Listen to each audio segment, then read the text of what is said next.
Assalamualaikum warahmatullahi wabarakatuh. Diminta para hadirin dan juga adik-adik tampil ke depan sikit. Kita boleh bagi ruang pada abang-abang kita, pakcik-pakcik kita di luar sana untuk masuk.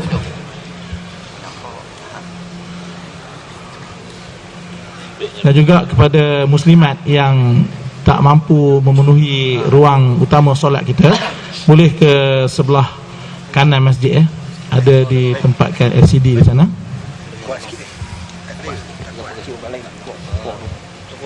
Alhamdulillahilladzi hadana li hadza wa ma kunna linahtadiya laula an hadanallah.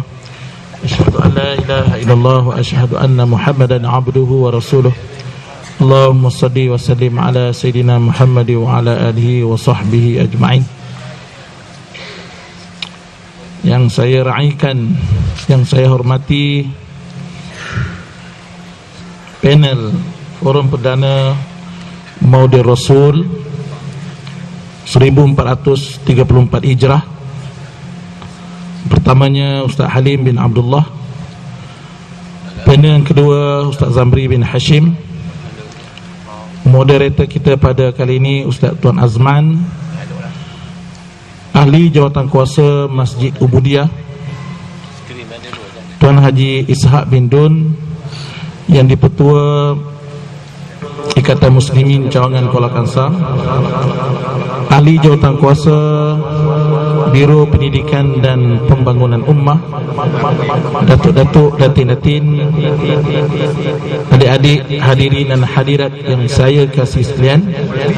Syukur kita kepada Allah Subhanahu wa taala kerana dengan limpah kurnianya, dengan keizinannya, dengan taufik dan hidayahnya, dapat sama-sama kita berkumpul pada malam ini untuk mengadakan upacara kemuncak sambutan Maudir Rasul pada tahun ini, iaitu Forum Perdana Al-Ehwal Islam.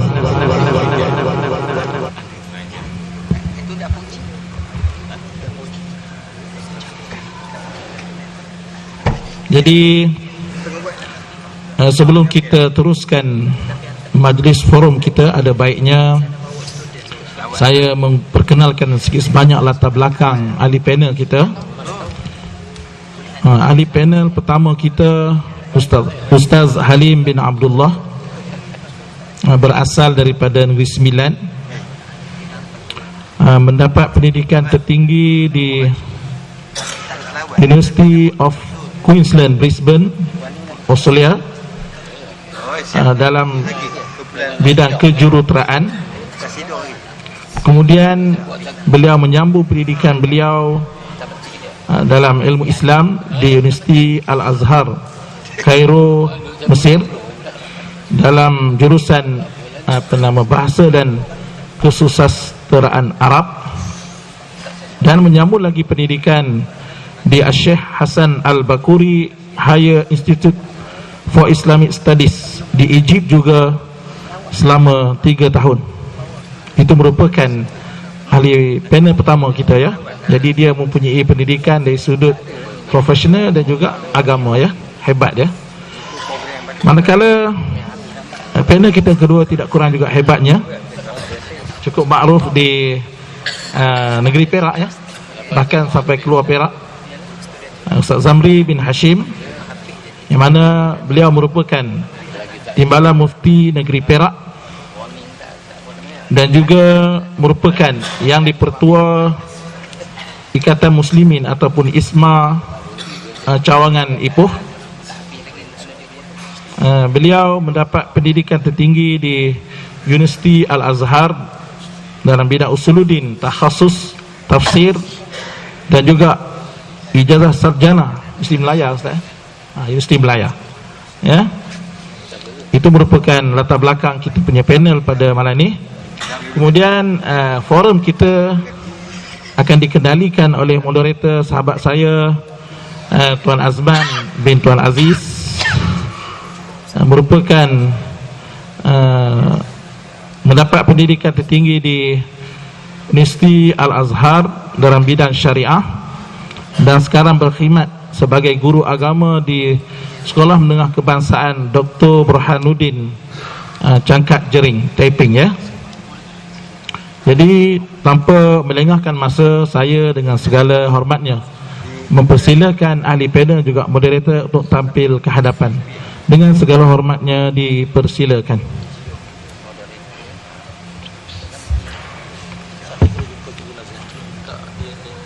Bismillahirrahmanirrahim.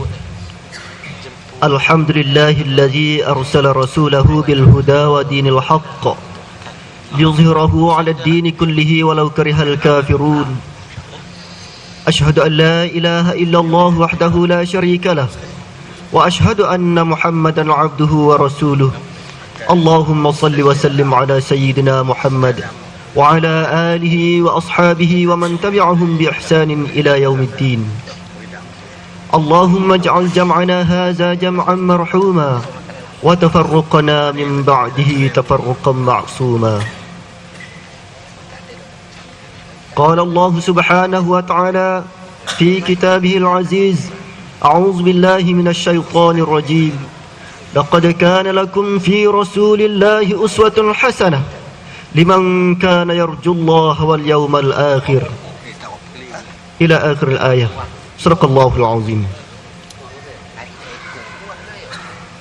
Yang berbahagia Al-Fadil Al-Ustaz Haji Abdul Halim bin Abdullah, ahli panel pertama, merangkap Ketua Biro Dakwah Ikatan Muslimin Malaysia Pusat. Yang berbahagia Sahibus Samahah Tuan Haji Zamri bin Hashim AMP, Timbalan Mufti Negeri Perak, merangkap Yang di-Pertua Ikatan Muslimin Malaysia Cawangan Ipoh, sekaligus menjadi ahli panel forum kita yang kedua pada malam ini.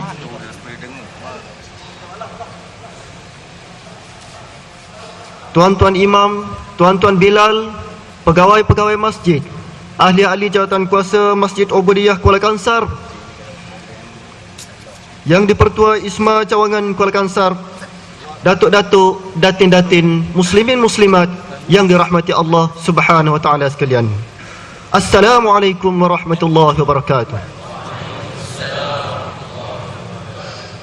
Alhamdulillah, thumma alhamdulillah.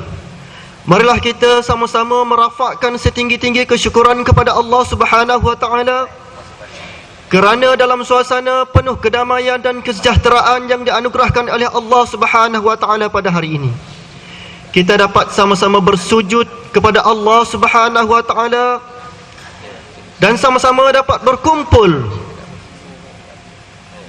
untuk menunjukkan rasa ketaatan dan kepatuhan kita kepada Tuhan Pencipta sekalian alam. Tambahan pula, kesyukuran yang tidak terhingga kepada Allah kerana di bulan yang penuh keberkatan ini, Rabiul Awal, kita diberi kesempatan untuk sama-sama menyambut sambutan Maulidur Rasul bagi tahun 1434 Hijriah. Muslimin muslimat yang dirahmati Allah, perkataan cinta, di mana-mana kita berkata tentang perkataan cinta, baik kanak-kanak, baik orang dewasa, baik remaja, baik belia, cinta itu merupakan satu naluri yang dicampakkan oleh Allah kepada kita sebagai manusia di bumi ini.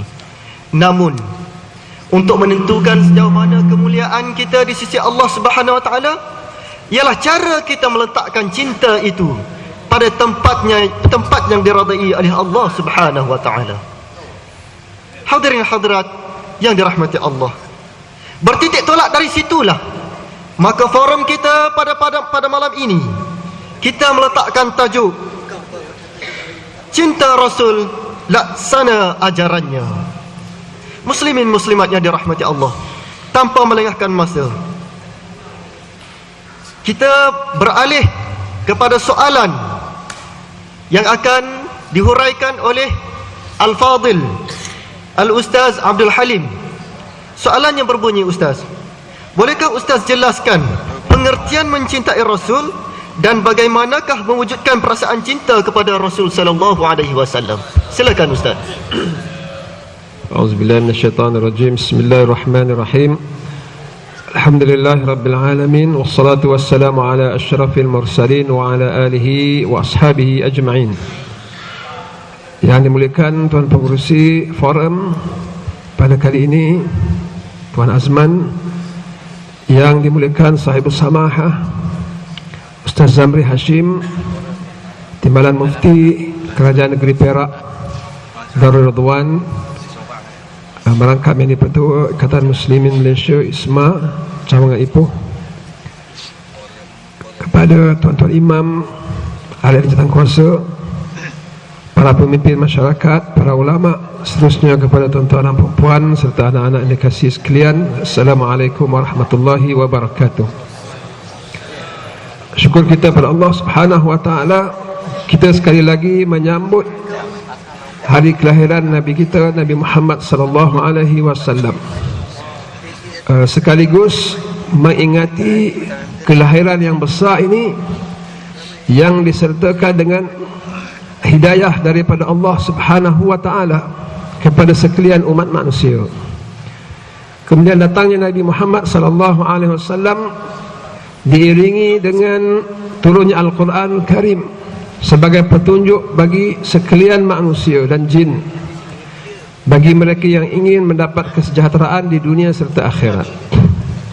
Tuan-tuan dan puan-puan dikasihi sekalian, berkenaan dengan cinta, cinta letaknya di dalam hati, dan cinta adalah menyempurnakan hubungan luaran seseorang. Saya buat satu contoh.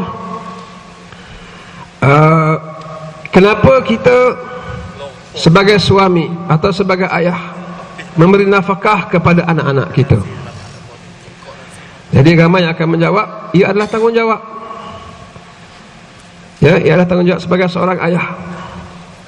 Ataupun kita tanya kepada para wanita, kenapa kita mentaati suami kita? Maka kita akan menjawab, sebab isteri mesti mentaati suami. Ya, isteri mesti mentaati suami. Sebenarnya kita masih lagi berlegar dalam sistem ataupun peraturan.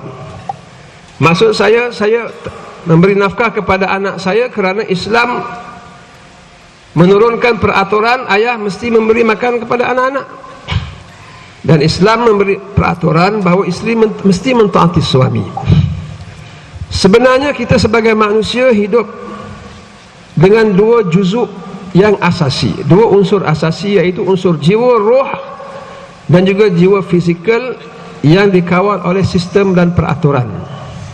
Apabila seseorang insan hanya berpada dengan peraturan sahaja, sebenarnya ia belum sempurna. Saya mentaati suami kerana dia suami, kerana Islam menyuruh kita mentaati suami. Itu peraturan, itu masih lagi di luar. Adapun yang lebih sempurna daripada itu, iaitu yang berkaitan dengan jiwa. Saya mentaati suami saya kerana saya cinta kepada dia. Saya memberi nafkah kepada anak-anak saya kerana saya sayang kepada anak-anak saya. Ini memberi makna jiwa dan ruh. Dan jiwa dan ruh ini adalah asas kepada sebarang perhubungan di antara makhluk dengan makhluk. Kemudian datang peraturan menyempurnakan apa yang ada pada jiwa. Ini bermakna jawapan yang paling sempurna adalah saya memberi nafkah kepada anak isteri saya kerana saya mencintai mereka, menyayangi mereka, dan ia adalah tanggungjawab saya. Datang kedua-dua sekali, itulah kesempurnaan. Saya mentaati suami saya kerana saya menyayangi dia, dan dia adalah suami, dan saya wajib mentaatinya kerana Islam mendatangkan peraturan sedemikian. Kedua-duanya barulah berlaku kesempurnaan.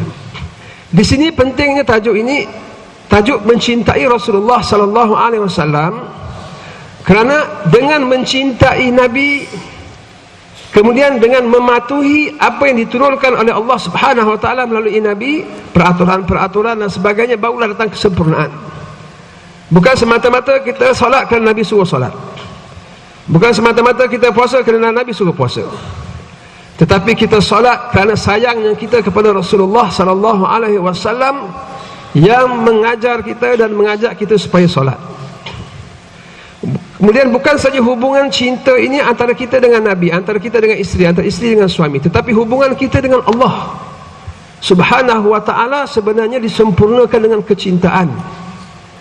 Sebab itu di dalam Al-Quran bukan semata-mata Allah Subhanahu wa ta'ala menyebut aqimus solah, solat ya, kalau dalam bahasa kita ada sikitlah ya, solat, buat kerja solat ya. Tetapi Allah Subhanahu wa ta'ala dalam banyak tempat-tempat di dalam Al-Quran, Allah Ta'ala menyebut qul in kuntum tuhibbunallaha fattabi'uni yuhibbukumullah. Katakanlah, sekiranya kamu sayang Allah, fattabi'uni, ikutlah aku, ikutlah Rasulullah, yuhibbukumullah. Belum sempat soalan kata kalau kamu sayang Allah, belum sempat kita sayang Allah, yuhibbukumullah, Allah sayang kamu. Ini bermakna hubungan makhluk dengan pencipta yang maha pencipta pun adalah bukan hubungan peraturan wajib, sunat, halal, haram, tetapi hubungan cinta ya, hubungan cinta. Tuan-tuan dan puan-puan, begini pentingnya hubungan. Sebab itu nasihat kita sama kita, marilah kita menyebarkan kasih sayang dalam masyarakat. Bukan semata-mata kita dengan maha pencipta, bukan semata-mata kita dengan Rasulullah sallallahu alaihi wasallam, bukan semata-mata antara suami dan isteri, anak-anak dan ibu bapa, tetapi antara kita sesama kita, antara kita sesama kita, sesama rakyat, antara kita dengan negara, antara kita dengan para pemimpin-pemimpin di dalam masyarakat. Maka hubungan kasih sayang ini sangat penting. Sebab itu Allah Subhanahu wa ta'ala menyebut juzuk yang paling asasi di dalam sesebuah negara Islam adalah kasih sayang dalam masyarakat. Innamal mu'minuna ikhwah, sesungguhnya orang yang beriman itu bersaudara dan mempunyai hubungan ukhuwah, kasih sayang sesama mereka.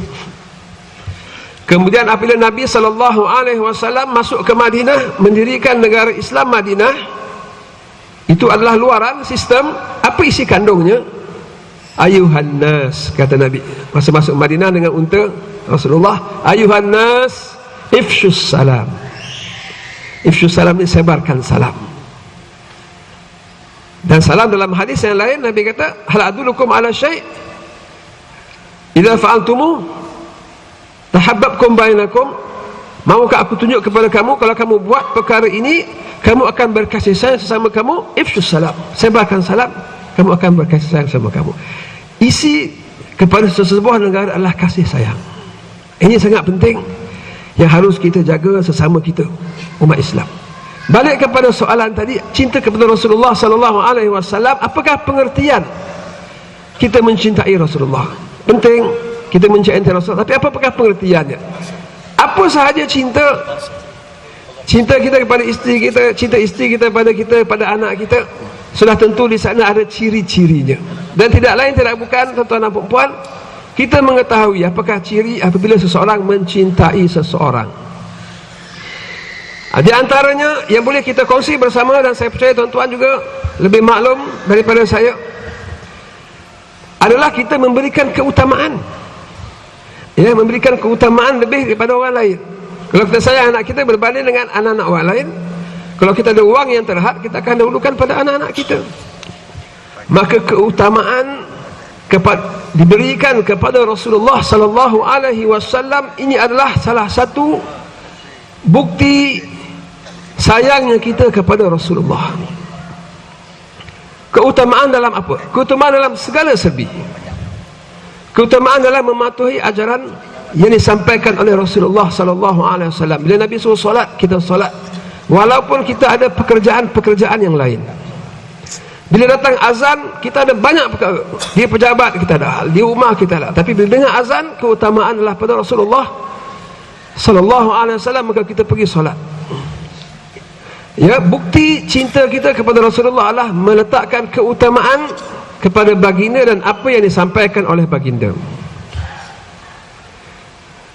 Tuan-tuan dan puan-puan yang dikasihi sekalian, bukti kecintaan lagi yang kedua adalah kita menerima segala-galanya yang disampaikan oleh Rasulullah. Sebab apa yang disampaikan oleh Nabi adalah wahyu daripada Allah. Wa ma yantiqu 'anil hawa in huwa illa wahyu yuha. Nabi tidak cakap daripada hawa nafsunya, tetapi Nabi bercakap daripada apa yang diwahyukan kepada baginda. Apa yang disampaikan oleh baginda, terima. Apa yang ditegah oleh baginda, kita tinggal. Ini bukti cinta dan sayang kita kepada Rasulullah sallallahu alaihi wasallam. Termasuklah segala peraturannya, termasuklah dari segi hukum hakamnya, termasuklah dari segi berpakaian, beradab sopan, menjauhi perkara-perkara yang haram. Jadi ini adalah bukti sayang kita kepada Rasulullah sallallahu alaihi wasallam. Dan kita lihat sahabat telah menunjukkan contoh sedemikian. Mereka tidak berganjak daripada Madinah sepanjang Nabi hidup. Kerana apa? Kerana ingin mendengar lagi apakah talimat dan seterusnya daripada Nabi. Kemudian besoknya bersolat jemaah dengan Nabi dan mendengar lagi apa yang disampaikan oleh Rasulullah. Kemudian bersama dengan Nabi, kemudian ya, perasaan yang tidak boleh kalau tidak bertemu walau sehari dengan Nabi. Kemudian yang ketiga, sayang kepada Rasulullah sallallahu alaihi wasallam adalah setia kepada baginda di hari tiada lagi Rasulullah sallallahu alaihi wasallam di muka bumi, maknanya hidup, ya, yaitu menyampaikan ajarannya kepada orang lain. Dan ini juga dibuktikan oleh sahabat-sahabat Nabi yang begitu sayang kepada Nabi, tetapi apabila Nabi wafat, mereka meninggalkan bumi Madinah dan berada di seluruh dunia. Maksud seluruh dunia ni, kebanyakan tempat di dunia, menyebarkan apa yang mereka dapat daripada Rasulullah sallallahu alaihi wasallam ketika hidup baginda. Tetapi baginda telah tiada, dan mereka tidak tunggu pencen sampailah mereka meninggal dunia di Madinah tanpa menyebarkannya. Keluar daripada Madinah, dan ada sahabat yang meninggal dunia di Mesir, ada sahabat yang meninggal dunia di Syria, ada yang meninggal dunia di Cyprus, di pulau Cyprus, di tengah-tengah laut Mediterranean, ya, sahabat Rasulullah SAW. Ada yang di Rusia, Huzaifah bin Yaman, ya, dan sebagainya. Sayang kepada Rasulullah, tetapi Nabi telah tiada. Yang ada adalah ajaran baginda, dan yang ada adalah manusia-manusia yang belum menerima apa yang disampaikan oleh Rasulullah sallallahu alaihi wasallam. Jadi ini menjadi tanggungjawab kita. Sayang kita pada Rasulullah, ya, maka buktikan kita melakukan apa yang disuruh dan meninggalkan apa yang ditegah. Kemudian kita mengajak manusia-manusia lain, terutamanya berhampiran dengan kita, untuk kita sebarkan apa yang disampaikan oleh Rasulullah sallallahu alaihi wasallam. Yang keempat, mempertahankan baginda. Mempertahankan Nabi sallallahu alaihi wasallam adalah bukti kasih sayang. Sebab apa? Kita lihat dunia pada hari ini yang putus asa untuk merosakkan Al-Quranul Karim. Kerana Allah Subhanahu wa taala menjaga Al-Quran, jadi mereka tidak boleh ubah perkataan dalam Al-Quran, mereka tidak boleh tambah ayat dan sebagainya. Maka mereka cuba untuk menyerang hadis. Menyerang hadis adalah menyerang Rasulullah, ya. Lalu mereka mengatakan sukar untuk mendapat hadis yang sahih. Ada yang mengatakan kita hanya berpegang kepada Quran, bukan pada hadis. Di antaranya sebagian daripada jemaah Al-Quran Malaysia, pertubuhan yang hanya pegang Quran, tak pegang hadis. Sebenarnya sekiranya umat Islam percaya dan mengikuti mereka, sebenarnya mereka menolak Al-Quran itu sendiri, walaupun pada zahirnya menolak hadis. Tetapi hadis adalah penerang kepada Al-Quran. Litubayyina linnas ma nuzila ilaihim. Kami turunkan kamu, wahai Muhammad, supaya kamu menerangkan Al-Quran yang diturunkan pada mereka. Tanpa hadis kita tidak memahami Al-Quran. Ini bermakna menyerang hadis adalah menyerang Al-Quran dan menyerang Rasulullah sallallahu alaihi wasallam. Maka kita wajib mempertahankan Rasulullah. Kerana kita sayang kepada Nabi, maka mempertahankan hadis-hadis Rasulullah sallallahu alaihi wasallam. Dan yang terakhir adalah seperti mana yang ditunjukkan oleh sahabat, iaitu mencintai zat Nabi itu sendiri. Sampai ada yang mencintai tubuh badan Nabi, mencintai wajah Rasulullah SAW. Ini adalah perkara yang natural, yang tabii, semula jadi dalam diri sesiapa. Apabila menyayangi seseorang, maka dia mencintai. Ada sahabat yang sanggup untuk mengucuk perut Rasulullah SAW, seperti mana yang berlaku dalam peperangan. Apabila Nabi menolak seorang sahabat ke belakang sedikit sebab dia dalam barisan, berada di depan, tidak ikut barisan, lalu Nabi tonyoh dengan pedang ataupun dengan tongkat Nabi. Lalu dia kata, ya Rasulullah, aku telah disakiti, izinkan aku untuk membalas. Dalam keadaan itu Rasulullah kata, okey, dia berbuka baju, balas balik. Kalau kau rasa sakit, balaslah balik. Lalu dia mengucuk jasad Rasulullah SAW kerana sayangnya kepada Nabi. Jadi mudah-mudahan dengan sedikit penerangan ini kita termasuk dalam golongan orang-orang yang mencintai Rasulullah SAW. Seperti mana yang disebut oleh Rasulullah SAW, la yu'minu ahadukum hatta yakunullah wa rasuluhu ahabba ilai mimma siwahuma.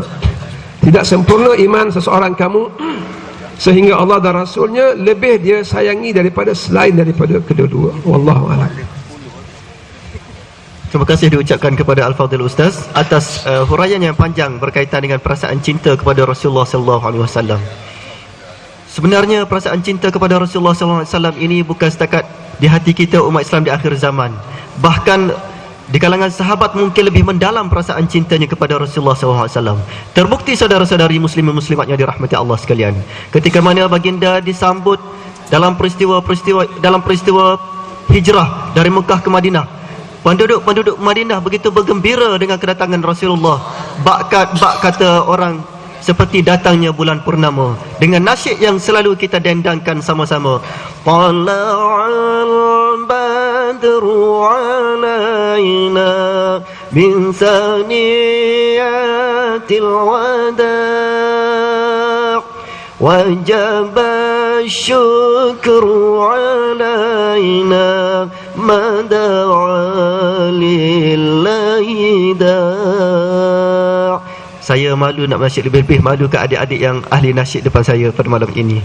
Jadi muslimin muslimat yang dirahmati Allah, kalau para sahabat, kalau penduduk Madinah tertunggu-tunggu untuk menerima kehadiran Rasulullah sallallahu alaihi wasallam, maka kita pada malam ini tidak sabar-sabar untuk mendengar kalimat-kalimat yang penuh hikmah daripada ahli-ahli panel forum kita. Dan kita beralih kepada ahli panel forum kita yang kedua, yang tidak asing lagi bagi kita, wajahnya yang cukup tenang, senyuman cukup menawan, tapi sudah berpunya tuan-tuan sekalian. Itulah dia Al-Fadhil Al-Ustaz Timbalan Mufti Negeri Perak Darul Rizwan, Al-Fadhil Al-Ustaz Tuan Haji Muhammad Zamri bin Hashim AMP. Al-Fadhil Ustaz, sebagai bukti dan tanda cintanya kita kepada Rasulullah sallallahu alaihi wasallam, sudah pasti di sana ada tuntutan dan tanggungjawab kita sebagai umat kepada Nabi Muhammad sallallahu alaihi wasallam di akhir zaman ini. Walaupun kita tidak pernah sekali-kali menatap wajah Rasulullah, walaupun kita tidak pernah sekali-kali melihat video-video klip dalam YouTube tentang wajah dan juga ucapan-ucapan Rasulullah sallallahu alaihi wasallam, namun kita tetap beruntung tuan-tuan dan puan-puan muslimin muslimat, kerana kita masih bergelar umat Muhammad di akhir zaman ini. Jadi Al-Fadhil Ustaz, apakah tanggungjawab ataupun tuntutan manusia sebagai khalifah Allah di bumi ini terhadap risalah yang dibawa oleh Rasulullah sallallahu alaihi wasallam? Silakan Ustaz.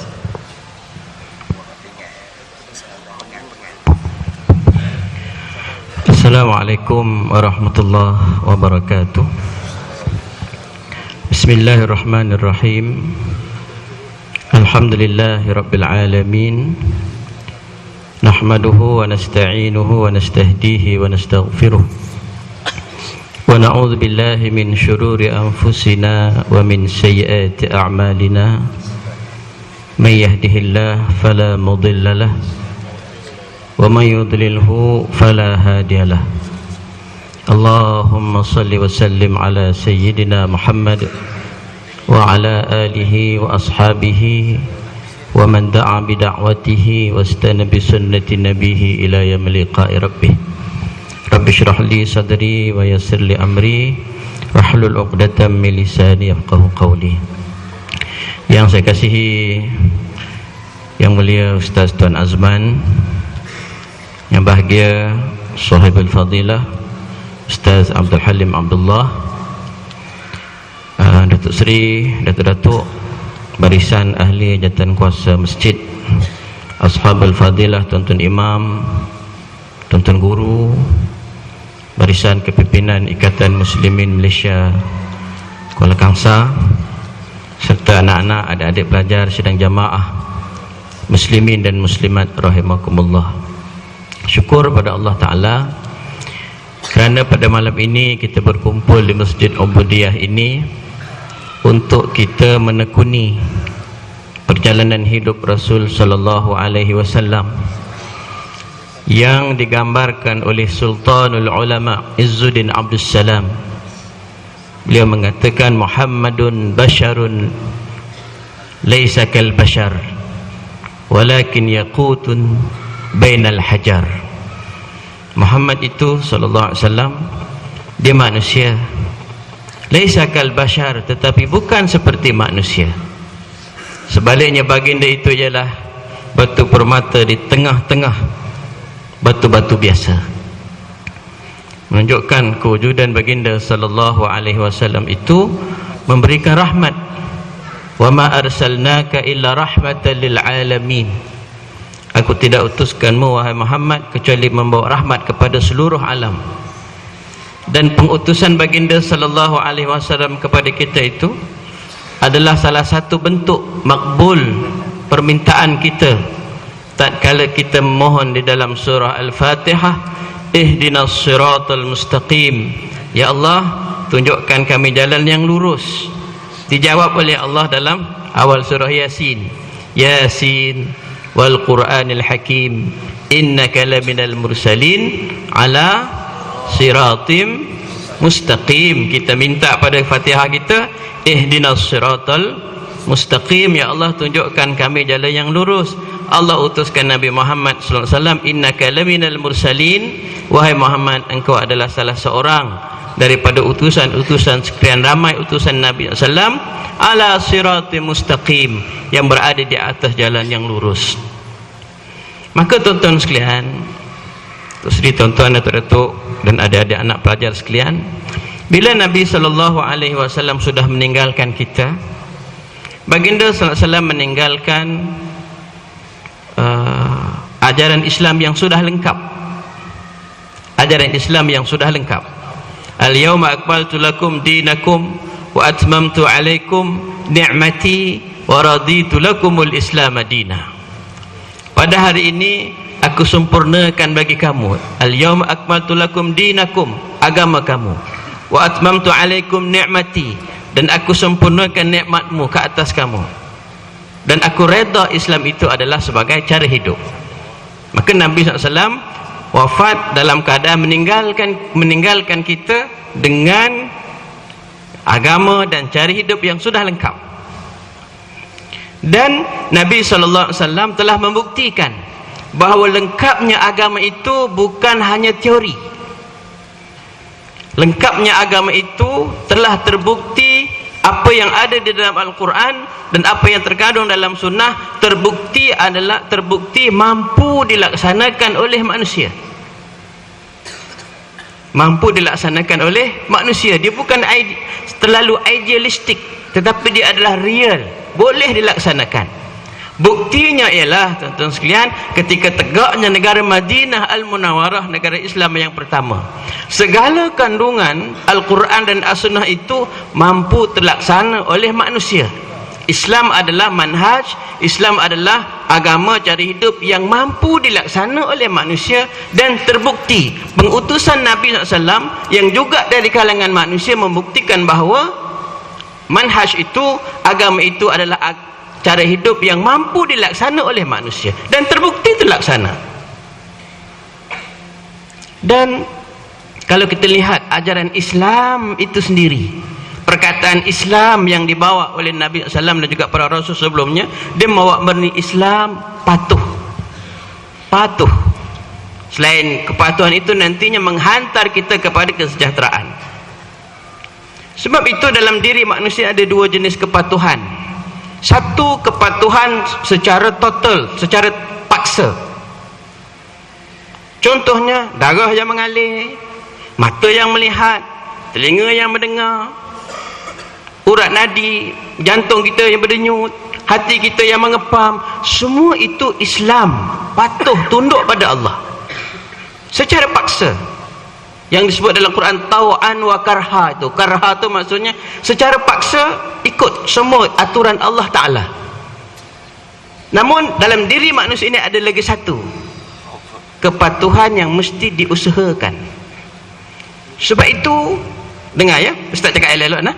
Dengar, sebab itu dalam satu batang tubuh Ahcong dengan Ramasami itu, yang bukan Islam itu, anggota-anggota yang ada dalam tubuh badan dia itu Muslim. Mata dia melihat sebab Allah merintahkan mata untuk lihat. Darah yang mengalir itu adalah Muslim. Telinga yang mendengar itu adalah Muslim. Tetapi dalam juzuk yang lain dia tolak Islam sebagai agama dia, dan itu adalah tuan-tuan sekalian disebabkan pilihan dia tu. Jadi dalam Islam ini, kalau aturan Islam diikuti, dia akan menjamin keselamatan kepada kehidupan dunia dan akhirat. Ustaz bagi contoh. Di atas cakrawala sana, beratus ribu juta bilion bintang berputar mengikut dia punya jalan dia kan, orbit dia, dan tidak mampu untuk diletakkan nombor giliran sebab terlalu banyak berbanding dengan kereta yang beredar di dunia ini ada nombor plate masing-masing. Maksudnya masih boleh direkod. Lihat di angkasa sana tidak berlaku pelanggaran yang dahsyat sebab masing-masing ikut peraturan Allah Ta'ala. Tapi lihat di jalan raya tempat kita, ada yang ikut peraturan dan ada yang tak ikut, maka berlaku pelanggaran di situ. Jadi dalam diri manusia ini, separuh dah ikut Allah secara paksa, tinggal separuh lagi yang diberikan ruang oleh Allah Ta'ala untuk dia memilih sama ada mahu Islam ataupun tidak. Ustaz nak kaitkan dengan apabila Nabi SAW meninggalkan kepada kita risalah yang sudah sempurna, terbukti kesempurnaannya dan mampu dilaksana. Jadi bila pelaksanaan itu sudah berlaku, hari ditukar hari, bulan ditukar bulan, tahun ditukar tahun, hari ini risalah Nabi SAW semakin mengecut di dalam pemahaman masyarakat. Ustaz bagi contoh. Dalam hadis-hadis Nabi kita tahu bahawa antara sunnah kita makan adalah baca doa. Dan Nabi SAW makan roti dengan tiga jari. Kemudian kalau ada kuah sikit jatuh sebagainya, lepas makan Nabi jilat. Kalau jatuh bawah pada tempat makan, Nabi ambil balik, kemudian Nabi buang tu, kemudian Nabi makan. Itu antara sunnah-sunnah yang difahami oleh masyarakat hari ini. Ustaz nak tanya, kalau hari ini kita makan capati serupa itu, ikut cara Nabi SAW, dikira sunnah ke tidak? Ya, sunnah Nabi SAW.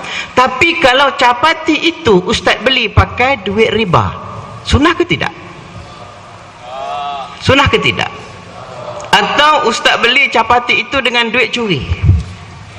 Atau Ustaz beli capati itu dengan duit brim RM100 hasil daripada Ustaz menipu tulis borang? Adakah itu dikira sebagai sunnah?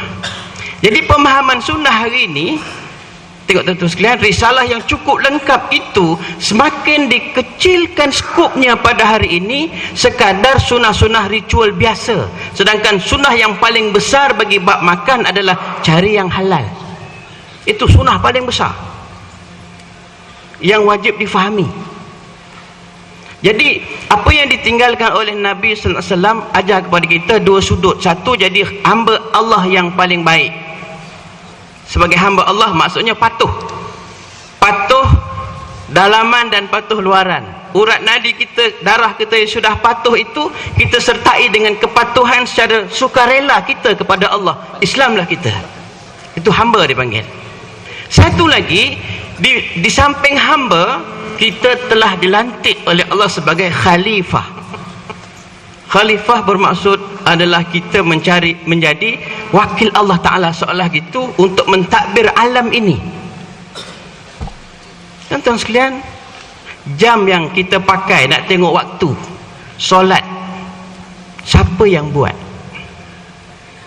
Adakah orang Islam buat atau tangan yang tidak syahadah yang buat?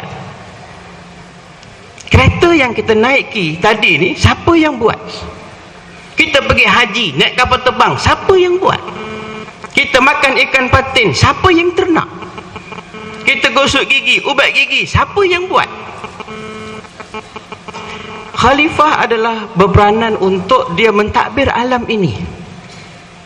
Dan sudah terbukti bahawa khalifah itu mampu dilaksanakan, direalisasikan zaman Nabi SAW dulu, dan zaman dalam Nusantara Melayu ini pada Kesultanan Melaka dulu. Dalam Kesultanan Melaka dulu, bila orang Melayu Melaka ketika itu rela letakkan Islam sebagai cara hidupnya, undang-undang kanun Melakanya dan sebagainya, pernah menjadi empayar yang besar. Tetapi oleh kerana makin lama makin diasingkan, dipisahkan, sunnah itu, sunnah yang sebenar itu, sunnah kita itu diminta oleh Allah Ta'ala menerusi lisan Nabi SAW menjadi hamba dan khalifah, dia semakin lama semakin terpisah. Mungkin kita menjadi hamba yang sangat taat, tetapi urusan kehidupan kita serah pada orang lain. Sebab itu Ustaz sangat mengharapkan orang-orang, adik-adik pelajar yang berada di hadapan Ustaz ini akan menjadi generasi yang boleh mengubah apa yang ada pada hari ini, yang meletakkan Islam. Kalau jadi engineer, engineer Muslim. Kalau nak jadi doktor, doktor Muslim. Kalau jadi peguam, peguam yang tahu tentang iman dan Islam, untuk membela umat ini. Kita tidak mahu satu hari esok umat Islam di tempat kita sendiri seperti melukut di tepi gantang, masuk tak penuh, keluar tak luar, campak di tengah padang tidak dipatok ayam, campak di air tidak disudut itik, jadi kuli di negeri sendiri. Walaupun kita menyambut Maulid Rasul SAW saban tahun, berharap begitu begini, tetapi nasib umat masih ditakut yang lama. Sebab gagal untuk memahami sunnah kita menjadi khalifah Allah, sunnah kita dalam menjadi khalifah Allah, dalam masa yang sama kita menjadi hamba Allah. Hatta nanti adik-adik anak pelajar duduk di bumbung parlimen yang buat dasar, masih kena ingat anda boleh buat undang-undang, tapi anda masih hamba Allah Ta'ala. Khalifah jawatan tertinggi, hamba jawatan terendah, diimbangi begitu. Kita tidak mahu menjadi nanti orang-orang yang hebat profesionalnya, tapi dia terlupa dia hamba Allah. Dia lupa untuk taat perintah Allah secara sukarela, mengiringi taat darah, urat, nadi, jantung dan sebagainya yang sudah Islam daripada awal lagi.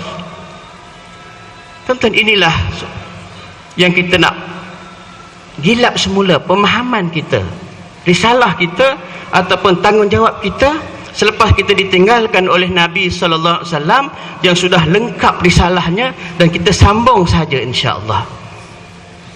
Wallahu alam, setakat ini dulu. Mudah-mudahan sedikit memberikan membuka minda sedikit bahawa tanggungjawab kita sangat besar, khususnya kepada anak-anak, para pelajar Idrisiah, Al-Mizan dan sekelilingnya yang sekolah di sini. Anda adalah harapan ummah. Anda adalah harapan ummah.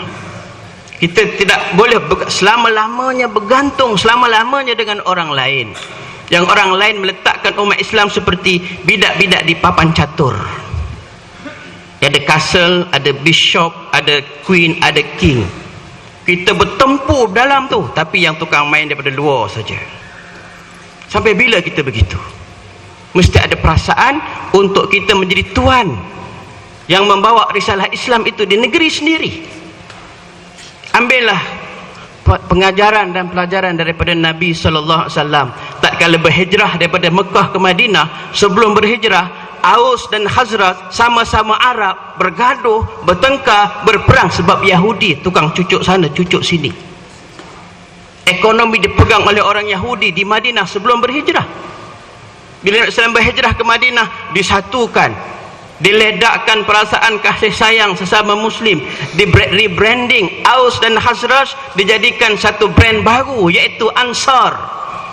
Mereka diikat dengan ikatan akidah, akhirnya mampu menyingkirkan monopoli Yahudi yang selama ini beratus tahun mereka memecah belahkan orang Arab itu sendiri. Pengajaran yang besar sepatutnya kita ambil daripada situ. Ini risalah kita, inilah yang kita usahakan insya-Allah. Wallahu a'lam. Assalamualaikum warahmatullahi. Jazakallah khairan katsiran diucapkan kepada Sahibus Samah Al-Fadil Tuan Haji Zamri atas penjelasan yang begitu jelas dan boleh membuka minda kita, walaupun kita rasa masjid ini duduk dalam keadaan yang berhimpit-himpit, tapi kita rasa minda kita terlalu luas dan dada kita sudah tidak sempit lagi apabila dibukakan oleh beliau tentang tanggungjawab kita sebagai seorang muslim demi Allah Subhanahu Wa Taala, lebih lagi sebagai umat yang sangat mulia, umat kepada Nabi Muhammad sallallahu alaihi wasallam, penghulu kepada segala nabi. Namun di sana muslimin muslimat yang dirahmati Allah sekalian, dalam kita melaksanakan sunnah Rasulullah sallallahu alaihi wasallam, dalam kita menzahirkan perasaan cinta dan sayang kita kepada Rasulullah sallallahu alaihi wasallam, sudah tentu di sana ada cabaran, mihnah, tribulasi dan tentangan dari pihak-pihak yang tidak senang melihat ketinggian Islam dan kedaulatan Islam, sama ada di negara kita maupun di seluruh dunia. Kita saksikan sama-sama muslimin muslimat sekalian, bagaimana dikatakan orang White House tidak pernah padam lampunya 24 jam kerana merancang dan berencana untuk mencengkam umat Islam di seluruh dunia dengan apa cara sekalipun. Jadi kita pada hari ini sempena sambutan Maulid Rasul, sama-samalah kita menghidupkan perjuangan baginda Rasulullah sallallahu alaihi wasallam. Jangan sekadar pagi tadi seekor lembu telah rebah, maka lembu itu berkata, wahai manusia yang menghadiri sambutan Maulid Rasul Masjid Ubudiyah, aku telah rebah, kau tak nak berubah? Nanti lembu itu bertanya. Jadi kalau tidak salah saya, lepas ini insya-Allah lepas makan nanti kita akan sama-sama mengambil sedikit jamuan lembu yang telah direbahkan tadi. Muslimin muslimat yang dirahmati Allah, bercakap tentang cabaran masa kini menjadi satu cabaran lebih lagi pada generasi muda, anak-anak dan adik-adik yang hadir di hadapan saya pada hari ini, merupakan generasi pewaris yang akan mencorakkan masa depan ummah dan negara kita. Sudah tentu di sana ada cabaran yang perlu dihadapi. Kita lihat khilafah Islamiyah yang telah diasaskan oleh baginda Rasulullah sallallahu alaihi wasallam di kota Madinah, kemudian diwarisi dan terus diwarisi dan berakhir dan menjadi sejarah hitam dalam kehidupan umat Islam pada 1924. Khilafah Islamiyah yang menjadi payung kepada umat Islam di seluruh dunia telah dirobohkan oleh boneka Inggeris, laknatullah. Muslimin muslimat sekalian, beralih kembali kita kepada Al-Fadil Al-Ustaz Tuan Haji Abdul Halim Al-Fadil Ustaz, ya, apakah cabaran ataupun mihnah, tribulasi dan tentangan yang bakal dihadapi dalam usaha mendapatkan cinta Rasulullah sallallahu alaihi wasallam? Silakan Ustaz.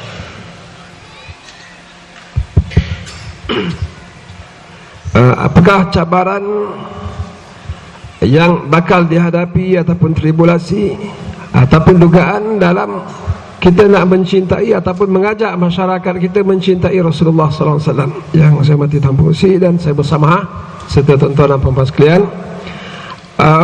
saya ringkaskan kepada 3 cabaran. Pertama sekali, cabaran kejahilan masyarakat, satu cabaran yang sangat besar. Yang kedua, kesibukan masyarakat. Dan yang ketiga, keselesaan masyarakat. Kita nak mencintai Rasulullah, kita nak ajak mereka mencintai Rasulullah sallallahu alaihi wasallam, mengutamakan Nabi, menyebarkan ajaran Nabi, mengikut peraturan Nabi dan sebagainya, apa saja bentuk-bentuk kecintaan tadi. Tetapi kita berhadapan dengan ketiga-tiga ini. Pertama, kejahilan masyarakat, yang kedua, kesibukan masyarakat, dan yang ketiga, keselesaan masyarakat. Pertama, tentang kejahilan. Apabila kita nak mencintai Nabi dan mengajak masyarakat mencintai Rasulullah sallallahu alaihi wasallam, sudah tentulah apabila kita nak mencintai isteri kita mencintai suami, kita nak mencintai anak-anak kita, kita mencintai kerana sumbangan yang diberikan kepada kita, pertolongan yang telah dicurahkan kepada kita, pengorbanan yang telah dicurahkan kepada kita. Tetapi malangnya ramai di dalam masyarakat kita tidak memahami apakah sumbangan Rasulullah sallallahu alaihi wasallam. Ramai dari masyarakat kita tidak memahami apakah pengorbanan, apakah perjuangan Rasulullah sallallahu alaihi wasallam yang sebenarnya. Mereka tidak dapat menghubungkan peperangan Badar dengan kehidupan mereka pada hari ini. pada 20 berapa hari bulan Januari ini, 26, 27 hari bulan ini, mereka tak dapat hubungkan perang Badar itu apa kaitan dengan kita. Sedangkan Nabi SAW berkorban nyawa, Khadijah berkorban harta, Nabi berkorban perasaan, Nabi berkorban masa, demi untuk, bukan untuk orang lain tetapi untuk kita di Malaysia. Sebab Nabi bukan diutuskan seperti mana Rasul-Rasul yang lain diutuskan untuk kaum mereka sahaja, tetapi bagi diutuskan untuk Arab dan bukan Arab. Wa ma arsalnaka illa rahmatan lil alamin, termasuk Malaysia. Kalau ikutkan Nabi dari segi harta, setelah berkahwin dengan Khadijah, Nabi koprat. Khadijah seorang koprat besar, perniagaan bukan tempatan saja tapi ke Syam, perniagaan antarabangsa. Maknanya Nabi dari segi kemewahan dah tak ada masalah. Kalau dari segi pangkat dan kedudukan, Nabi Quraisy, bukan saja Quraisy tapi krim pada Quraisy, iaitu Bani Hashim. Maknanya Nabi dalam kehidupan dari segi wang dan dari segi nama beres. Tetapi demi untuk menyampaikan dakwah ini kepada kita pada hari ini, segala-galanya Rasulullah SAW korbankan. Isteri bagi dia mengeluarkan harta sampai tidak ada apa. Selama 3 tahun pemboikotan Quraisy terhadap Rasulullah, Khadijah berkorban harta. Adapun dari segi nama, bukan saja Nabi turun dari segi nama, tapi keluar daripada kampung, keluar daripada kampung, dihalau. Bukan saja dihina di tempat sendiri, tetapi dihalau daripada tempat sendiri, semata-mata supaya sampai Islam kepada kita.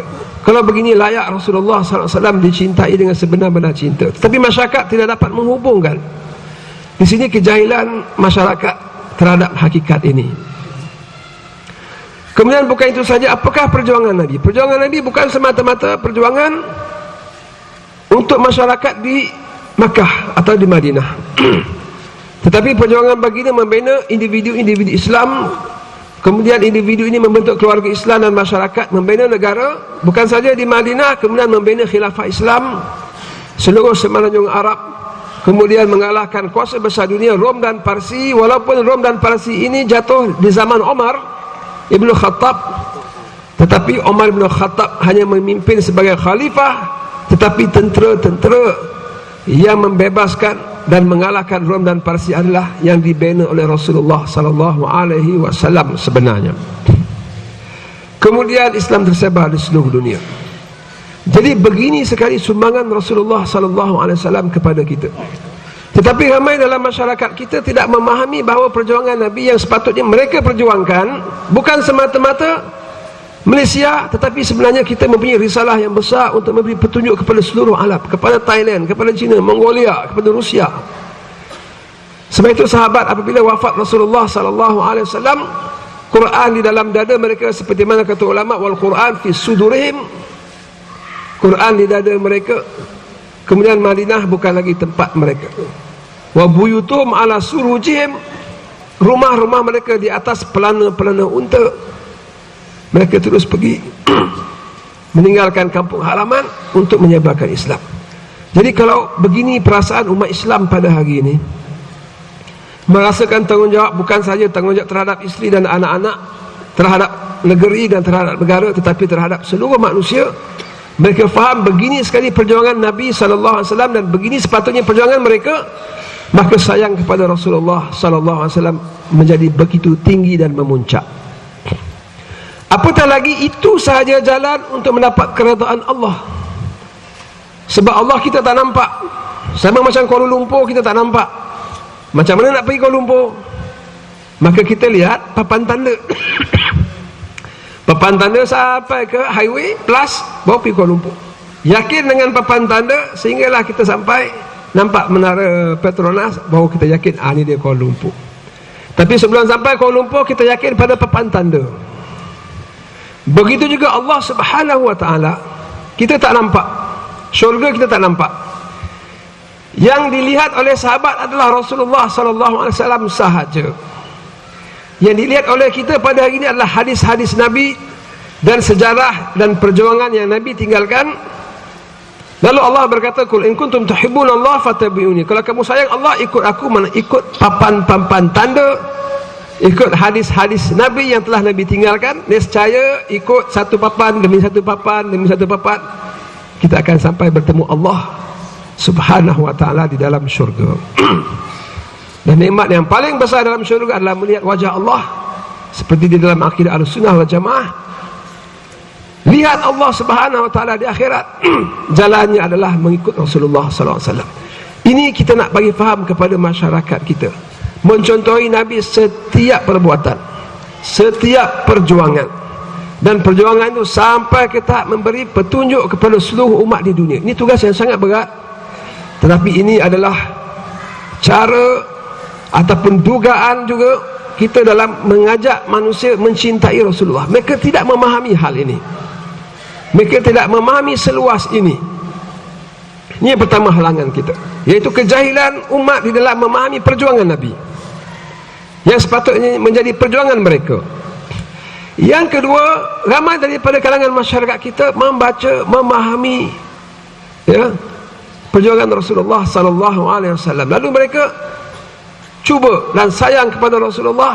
Datang dugaan kedua, iaitu kesibukan. Mereka dipalingkan disebabkan kesibukan harian mereka, daripada mereka cuba untuk memahami dan menyayangi Rasulullah sallallahu alaihi wasallam dengan lebih mendalam.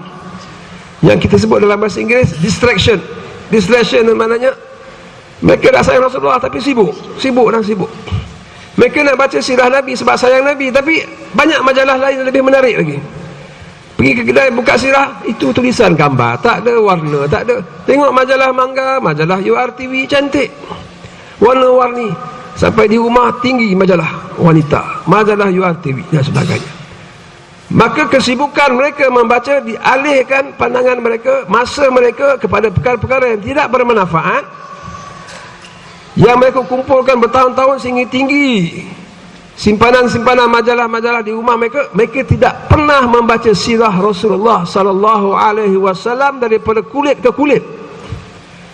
Ya, mereka baca artikel Nabi tentang perang Badar, mereka baca tentang kisah Aisyah dibohongi dan sebagainya.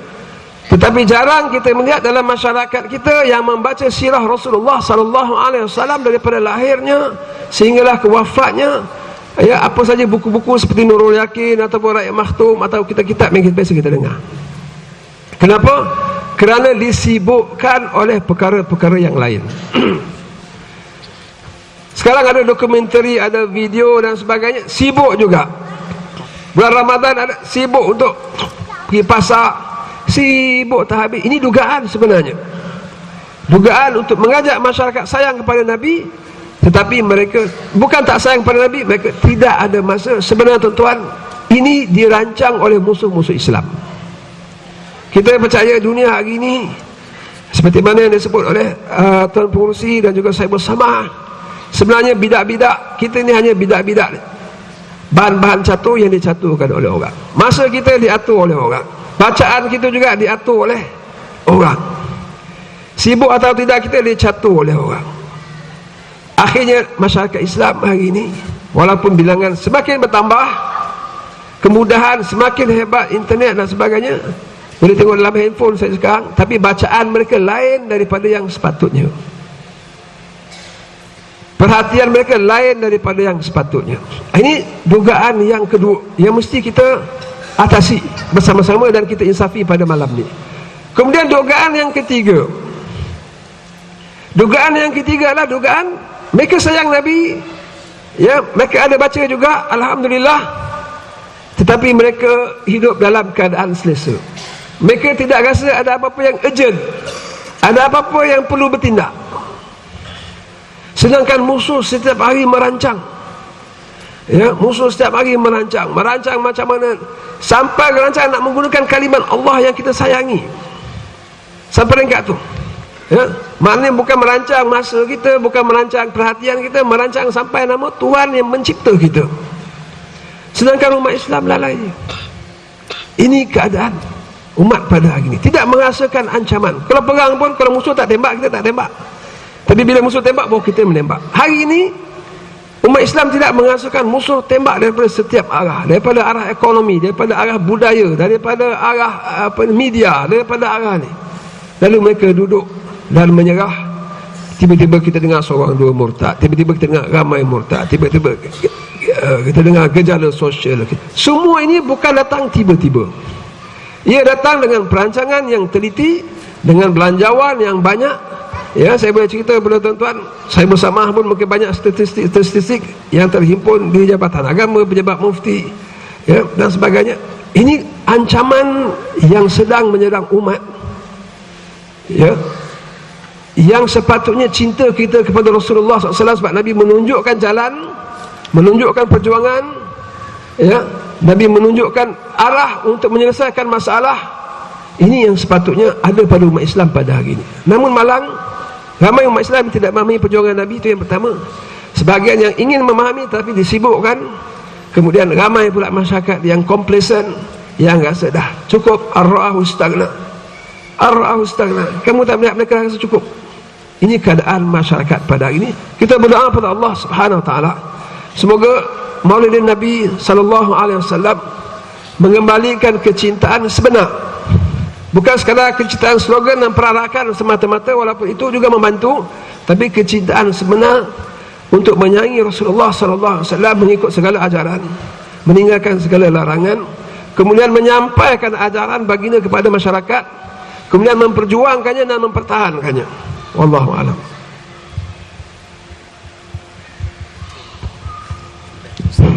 Jazakallah khairan katsiran diucapkan kepada Al-Fadhil Ustaz atas penjelasan berkaitan dengan soalan yang saya ajukan sebentar tadi.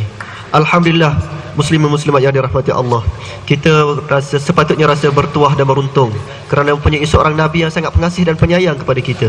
Baginda sangat mencintai umatnya sehingga tidak lekang di bibir baginda menyebutkan kalimat ummati, ummati, ummati, umatku, umatku, umatku. Tapi apakah balasan kita sebagai umatnya terhadap baginda Rasulullah sallallahu alaihi wasallam? Sedangkan perginya kita bertemu dengan Allah untuk mendapatkan syurga Allah Subhanahu wa taala, sudah pastinya kita berhajat kepada syafaat baginda Rasulullah sallallahu alaihi wasallam. Betapa sayangnya baginda kepada umatnya.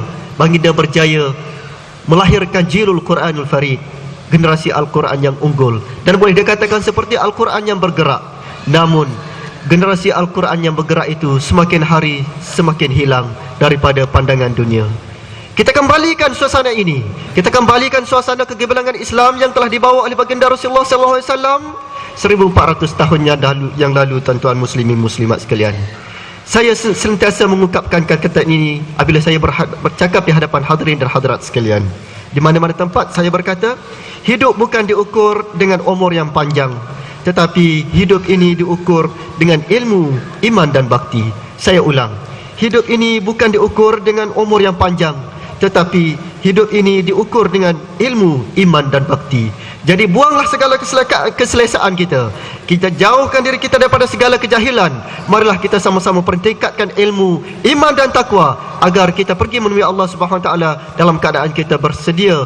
Ya ayyatuhan nafsul mutmainnah, irji'i ila rabbiki radiyatan mardiyah, fadkhuli fi ibadi wadkhuli jannati. Muslimin muslimat yang dirahmati Allah Subhanahu wa taala sekalian, kalau saya bercakap panjang, mungkin tuan-tuan puan-puan menganggap saya adalah ahli panel yang ketiga. Jadi saya akan bertanya soalan seterusnya untuk ahli panel kita, sahibul samahah Al-Fadhil Ustaz Zamri. Al-Fadhil Ustaz, ya, tadi kita telah mendengar daripada Al-Fadhil Ustaz Abdul Halim tentang cabaran-cabaran yang kita hadapi dalam usaha untuk mendapatkan cinta Rasul. Jadi sekarang, apakah cara untuk kita mengatasi cabaran-cabaran tersebut? Silakan Ustaz. Assalamualaikum warahmatullahi wabarakatuh. Terima kasih Tuan Pengurusi.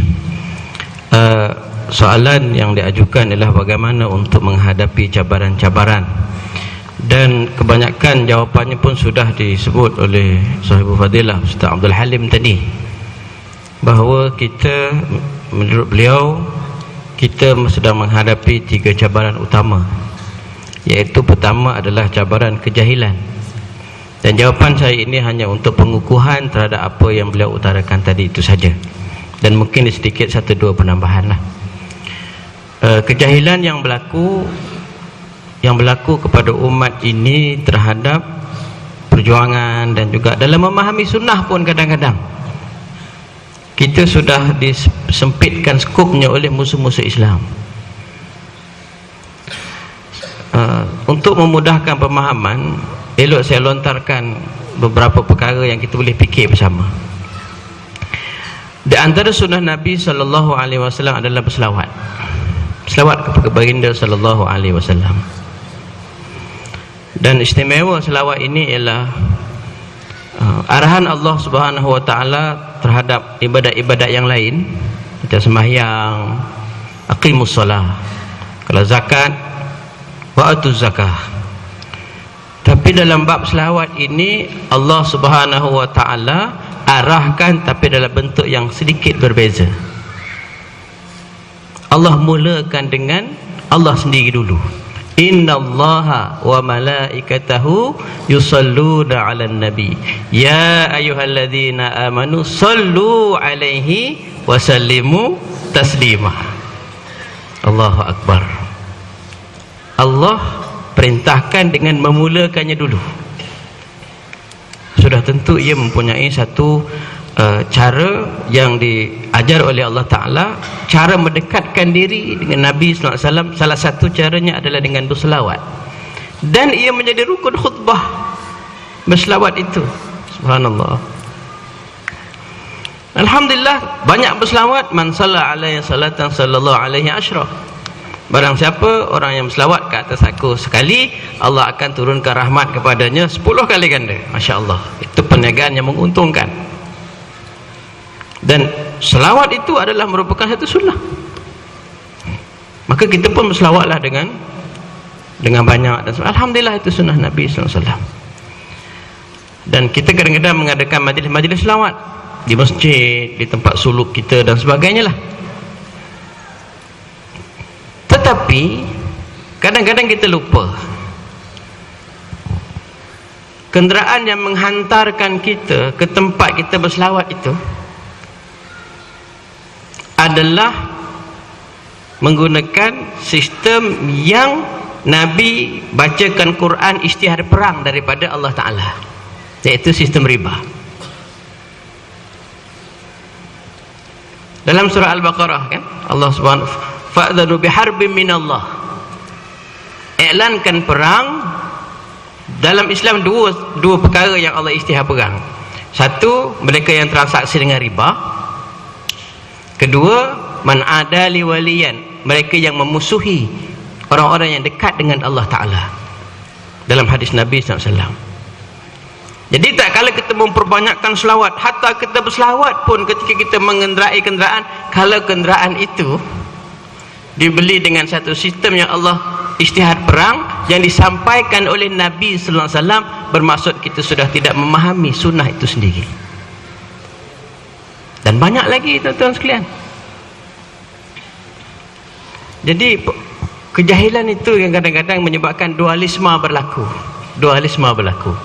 Maka sambutan Maulid Rasul dia jadi upacara musim-musiman, sedangkan ia adalah upacara yang perlu dan terbukti dilaungkan azan oleh muazzin tentang Nabi sallallahu alaihi wasallam, dengan nama Nabi sallallahu alaihi wasallam berkumandang tiap-tiap hari melalui corong-corong menara masjid.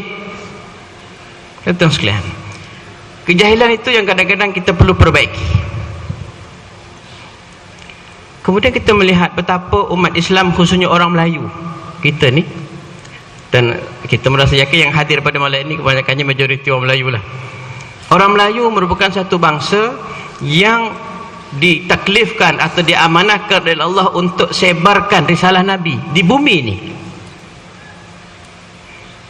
Dan orang Melayu banyak memakan jasa Nabi SAW dalam sejarah. Sebelum Nabi SAW dengan utusan pendakwah-pendakwah daripada negara Arab ataupun India, dua teori datang ke tanah Melayu menyebarkan agama Islam itu, gamaknya agaknya orang Melayu ni menganut apa? Mungkin Hindu, mungkin tidak beragama. Tetapi Nabi SAW berjaya, ajarannya berjaya bukan setakat mencetak manusia atau insan, tetapi Nabi SAW berjaya mencetak ihsan, Dua benda beza. Ihsan lebih tinggi daripada insan. Ustaz bagi contoh nah. Insan kita terjemah dalam bahasa Arab dipanggil manusia. Apa itu manusia? Ada mata, ada hidung, fizikal manusia. Tetapi dalam manusia itu ada satu sifat-sifat insani, kemanusiaan. Manusia jujur, amanah, cakap benar, hormat orang tua, itu sifat-sifat insani, kemanusiaan. Yang hari ini dia sudah terpisah. Daripada batang manusia itu sudah terpisah jauh sifat-sifat kemanusiaannya. Sebab itu orang muda sudah tidak hormat orang tua. Orang sudah berlaku pecah amanah. Nabi SAW bukan setakat mengembalikan sifat kemanusiaan kepada manusia, tetapi naik satu lagi, ihsan. Ada orang dia sifat dia jujur, tepat waktu. Dia pergi pejabat tidak lewat pukul 8, dia balik tidak kurang daripada pukul 5. Dari sudut kemanusiaannya kita anggap dia sebagai memang best. Tetapi dalam bab kerja okey, tapi dalam bab sembahyang dia tak jaga punch card tu. Ihsan ni maksudnya ialah kamu menyembah Allah seolah-olah Allah tengok kamu. Kalau kamu tak nampak Allah, Allah memang tengok kamu. Ihsan lebih tinggi daripada insan. Sebab itu pedagang-pedagang Arab datang ke sini bukan sekadar berdakwah dan mereka ada sifat lebih daripada itu. Maka hasilnya alhamdulillah, orang Melayu yang dulu entah sembah apa, Allah Subhanahu wa taala izinkan mereka menganut agama yang benar, iaitu Islam. Tok nenek kita dulu. Sebelum Islam datang, orang Melayu itu diperah keringatnya oleh mereka yang sama manusia tetapi dinaikkan taraf lebih daripada manusia, atau istilah kitab lamanya sebagai bangsawan. Bangsa mungkin dari angkasawan. Tak serupa. Maka yang buta diibaratkan dalam pepatah-pepatah kita lama-lama dulu, yang buta tiup tepung, yang kurap bawa buluh, yang tuli cucuh meriam. Sebab ilmu tidak ada pada umat ketika itu. Nabi Muhammad SAW berjaya mengutuskan utusan-utusan dia, para pendakwah, mari ke tanah Melayu. Dia bawa Quran. Bermula di situ transformasi yang cukup hebat. Bermula daripada belajar alif, ba, ta, huruf-huruf asas Quran, jadilah umat Melayu membina tamadun dia sendiri. Berkembang demi berkembang, akhirnya menjadi umat yang kuat bila dia rapat dengan Islam. Tapi semakin lama saya pergi renggang sampai jahil bahawa umat ini sebenarnya pernah diberikan amanah oleh Allah untuk bawa Islam di tanah air ini. Sebab itu bila kita bercakap tentang Melayu, bukan Melayu membela Melayu yang rasuah, tidak. Bukan membela Melayu yang pecah amanah, tidak. Tetapi nak mengembalikan sejarah bahawa kita pernah diberi amanah oleh Allah. Itu akan ditanya balik oleh Allah Ta'ala.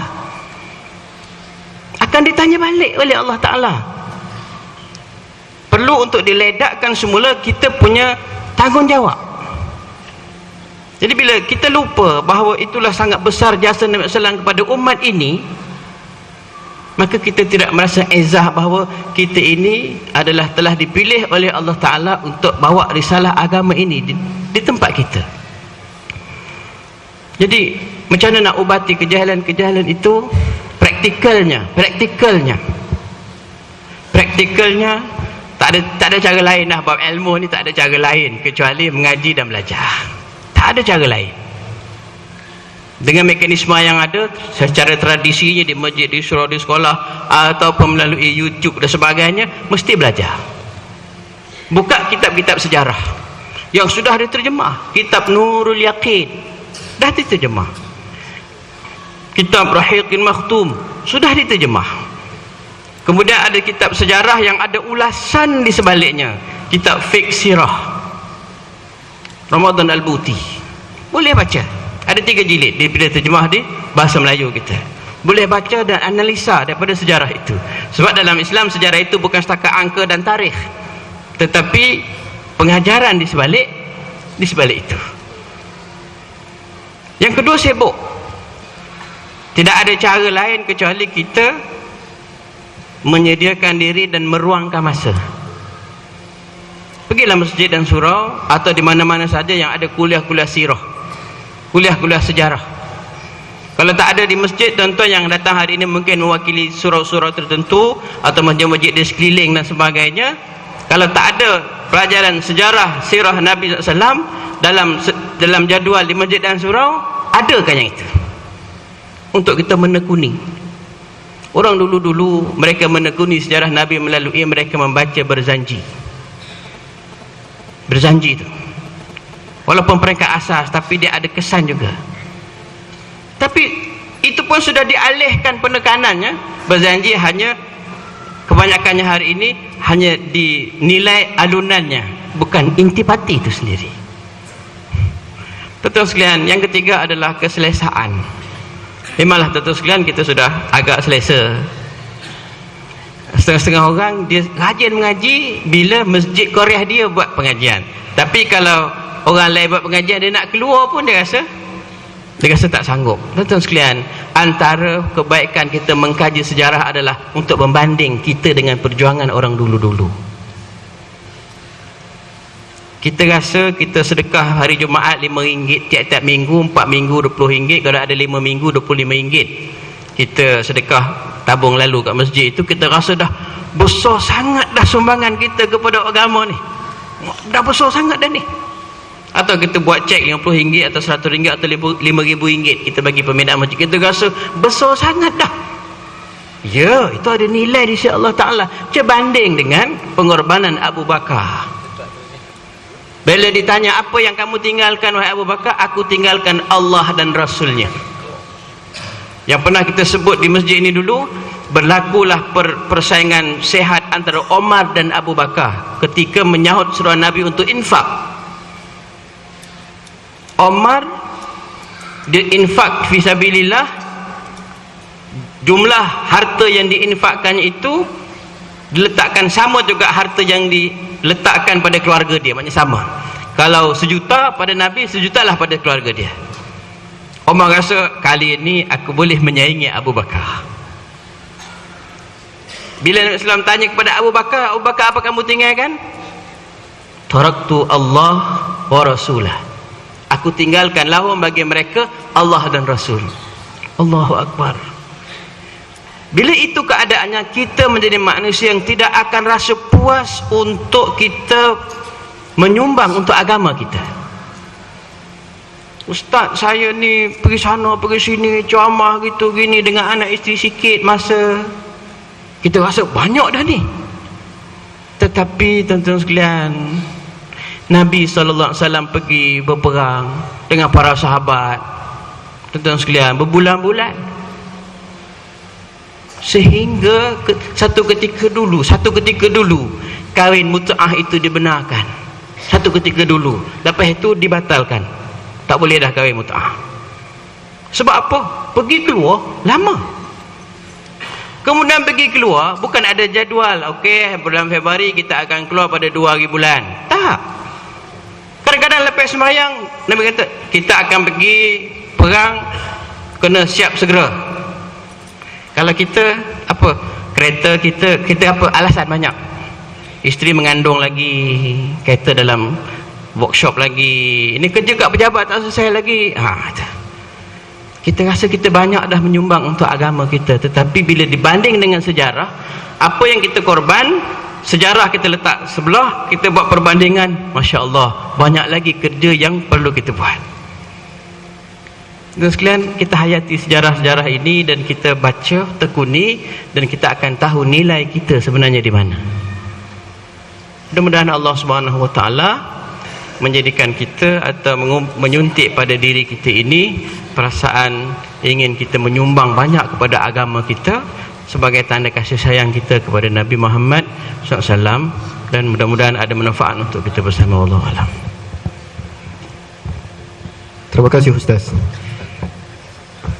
Barangkali boleh kita simpulkan bahawa di sepanjang penghuraian yang telah Ustaz huraikan sebentar tadi, perkataan mujahadah ataupun pengorbanan, kita umat Islam di akhir zaman ini apabila bercakap tentang mencintai Rasulullah, mencontohi perjuangan Rasulullah SAW, maka sudah tentu di sana perlukan kepada pengorbanan masa, harta, tenaga, wang ringgit dan lain-lain. Muslimin muslimat yang dirahmati Allah, nampaknya wajah-wajah muslimin muslimat masih ceria walaupun sudah 2 pusingan kita berforum pada malam ini. Begitu berminat sekali muslimin muslimat mendengar kupasan-kupasan dan ulasan-ulasan yang begitu jelas dan teliti daripada ahli-ahli panel forum kita yang kita datangkan daripada jauh pada malam ini. Namun tidak adil rasanya jika saya seorang yang mengajukan soalan, kerana saya nampak pada wajah-wajah muslimin muslimat sekalian tidak sabar-sabar lagi untuk merebut mikrofon daripada saya dan mengajukan soalan kepada ahli-ahli panel kita pada malam ini. Jadi, untuk tidak menghampakan kehadiran muslimin muslimat dalam Masjid Wabariyah pada malam ini, saya membuka peluang dan ruang untuk mengajukan 2 soalan kepada mana-mana ahli forum yang diminati. Dipersilakan.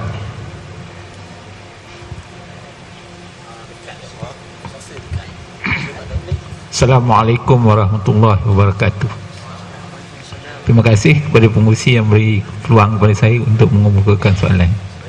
Soalan ini saya tujukan kepada Ustaz Abdul Halim. Ustaz, pemimpin mempunyai peranan yang penting untuk membangunkan atau membina sebuah masyarakat. Kita ambil contoh misalnya, kalau ibu bapa tu berilmu, dia menerapkan ilmu dalam keluarganya. Kalau dia kuat beribadat, maka dia menerapkan ibadah di dalam anak pinaknya. Begitulah juga dengan pemimpin dalam organisasi, dalam syarikat dan sebagainya. Jadi saya kaitkan pula pemimpin di peringkat negara, di peringkat negeri dan negara.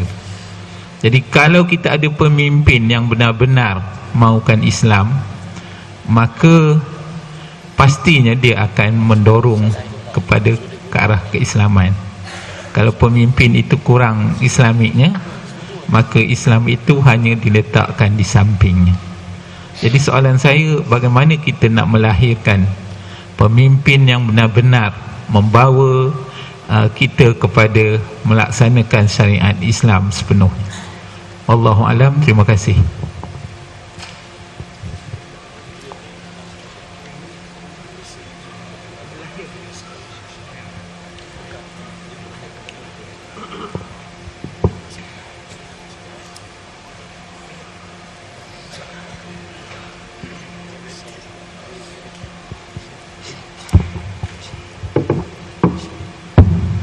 Saya cuba menjawab separuh dan saya bersama akan menjawab separuh lagi insyaAllah.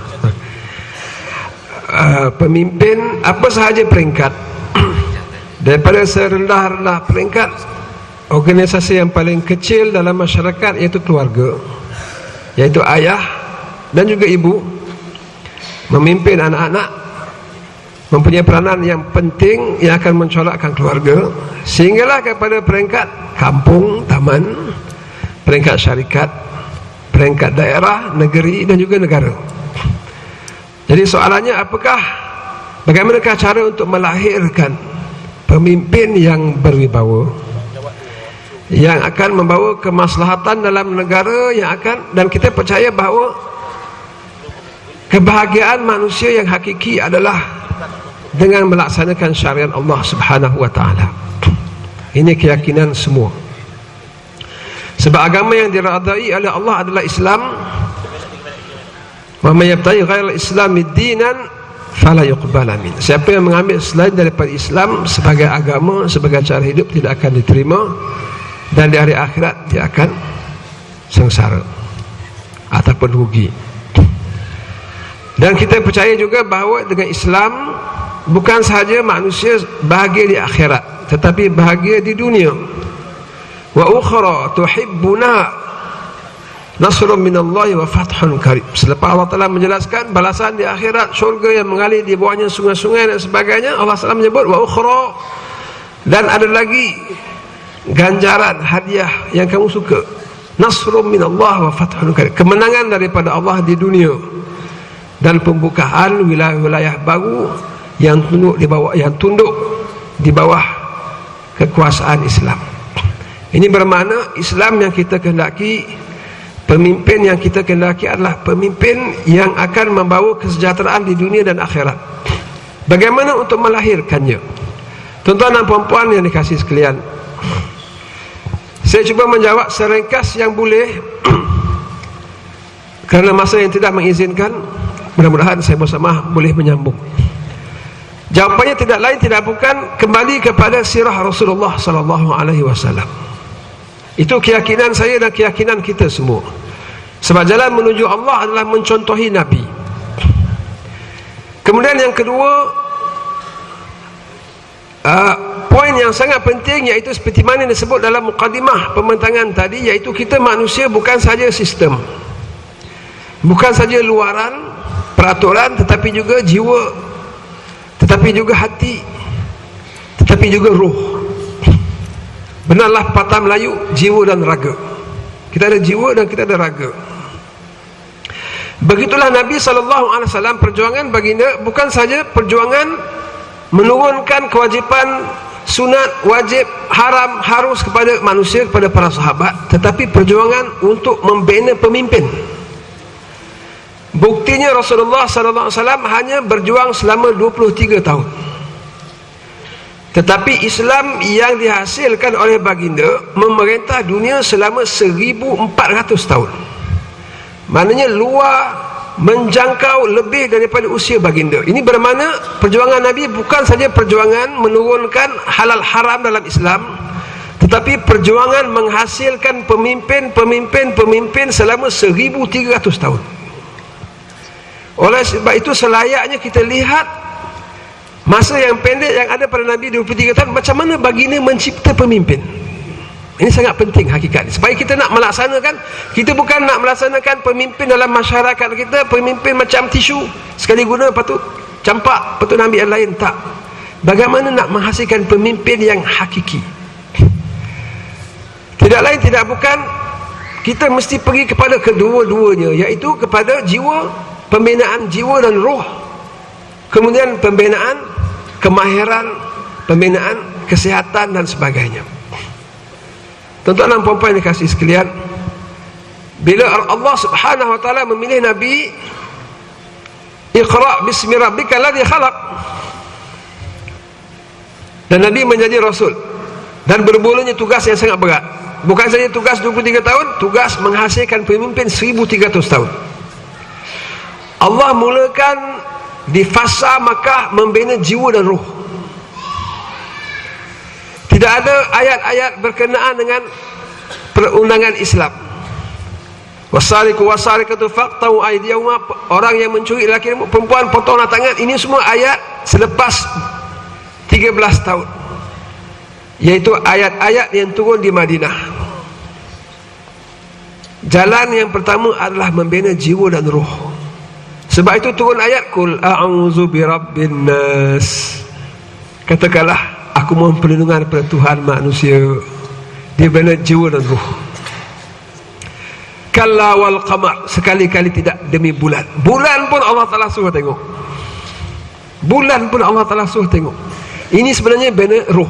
Sebab kita tak nak pemimpin yang sekadar menceritakan tentang undang-undang, peraturan ini, kemudian cukai, itu semua cerita sistem.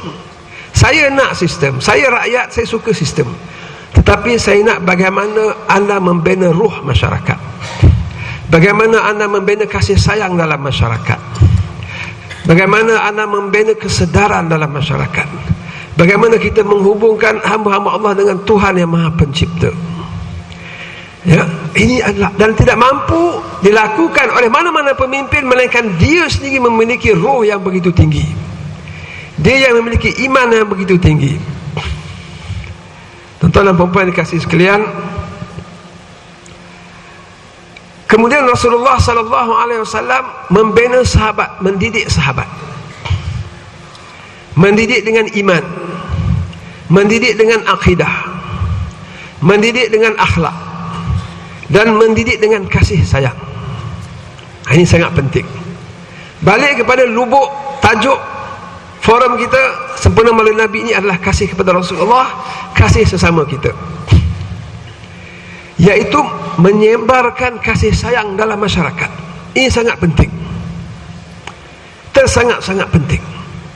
Dan kasih sayang adalah permulaan kepada kesatuan dan perpaduan. Dan kesatuan dan perpaduan adalah asas kepada kekuatan. Seperti mana kata ulama masyhur, la quwwah bi ghairi wahdah wala wahdah bi ghairi hub. Tidak ada kekuatan tanpa kesatuan, dan tidak ada kesatuan tanpa kasih sayang. Wa aqalla hubbi salamatu sadri, kasih sayang yang paling minima adalah lapang dada. Saya dengan kawan saya yang beragama Islam, saya lapang dada saya. Wa alaha martabatul ithar, dan kasih sayang yang paling maksimal adalah ithar, melebihkan dia lebih daripada saya sendiri. Abu Bakar melebihkan umat Islam lebih daripada keluarga dia. Umat Islam dapat katil, almari apa semua untuk perang Tabuk, duit, rumah semua Abu Bakar bagi pada perang Tabuk. Isterinya apa tinggal?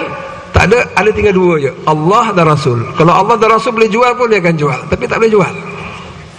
Rumah, kerusi semua dia bagi pada perjuangan. Ithar ini adalah tempat yang paling tinggi dalam Islam, dalam kasih sayang. Maknanya mengasihi kawan se-Islam, mengasihi umat Islam, tidak kira apa latar belakang, lebih daripada diri kita sendiri. Sebab itu Nabi, umati, umatku, umatku. Dia sayang umat lebih daripada diri dia. Ini yang kita nak lahirkan. Dan saya percaya tuan-tuan dan puan-puan, daripada masyarakat yang mempunyai iman yang tinggi, daripada masyarakat yang berkasih sayang, daripada masyarakat yang berpadu, dan daripada masyarakat yang kuat, akan lahir daripada masyarakat ini pemimpin yang sebenar. Sebab sebenarnya masyarakat adalah yang melahirkan pemimpin. Ini dalam apa sahaja ilmu masyarakat, ilmu sosiologi, antropologi moden dan dulu, sebenarnya pemimpin lahir daripada masyarakat. Jadi yang kita harap daripada masyarakat kita sebenarnya adalah masyarakat, sebelum kita berbincang tentang bagaimana nak melahirkan pemimpin, soalan yang lebih asas adalah, ataupun jawapan daripada soalan tadi adalah, bagaimana untuk melahirkan masyarakat yang berwibawa. Bagaimana nak melahirkan masyarakat yang mempunyai iman, roh, jiwa, hati yang tinggi. Bagaimana nak melahirkan masyarakat yang berkasih sayang sesama mereka. Bagaimana nak melahirkan masyarakat yang bersatu padu dan kuat. Kemudian apabila mereka kuat, mereka tahu ke mana mereka nak tuju, apakah agenda masyarakat mereka, seperti mana sebut Sahibul Samahah. Kemudian apabila masyarakat mengetahui apakah matlamat agenda mereka akan tahu apakah pemimpin yang sepatutnya yang akan menjayakan agenda ini. Dan kami masyarakat bukan memilih sahaja, kita mendokong dan mencurahkan segala jiwa raga kita untuk menjayakan misi tersebut. Ini baru masyarakat yang berjaya. Masyarakat yang tidak berjaya dan lahir daripadanya pemimpin yang tidak berjaya, sebaliknya, masyarakat yang jauh, yang jahil daripada kecintaan kepada Rasulullah dan Allah Subhanahu wa taala. Masyarakat disibukkan dengan urusan dunia. Masyarakat yang rasa selesa sedangkan ancaman dikeliling kelalang mereka. Masyarakat yang tenggelam dalam kefasikan. Masyarakat yang redha dengan tidak menyelami ilmu dan sebagainya, redha dengan apa yang dihidangkan kepada mereka. Fastakhaffa qaumahu fa'atahu innahum kanu qauman fasiqin. Sesungguhnya Firaun memperbodohkan masyarakatnya, lalu masyarakatnya tak tahu apa, tak ada agenda apa. Sesungguhnya mereka adalah kaum yang fasik. Bila fasik, tidak ada nilainya masyarakat tersebut, ya, dan tidak ada agenda dan tidak ada masa depan. Kemudian masyarakat yang hilang kasih sayang sesama mereka,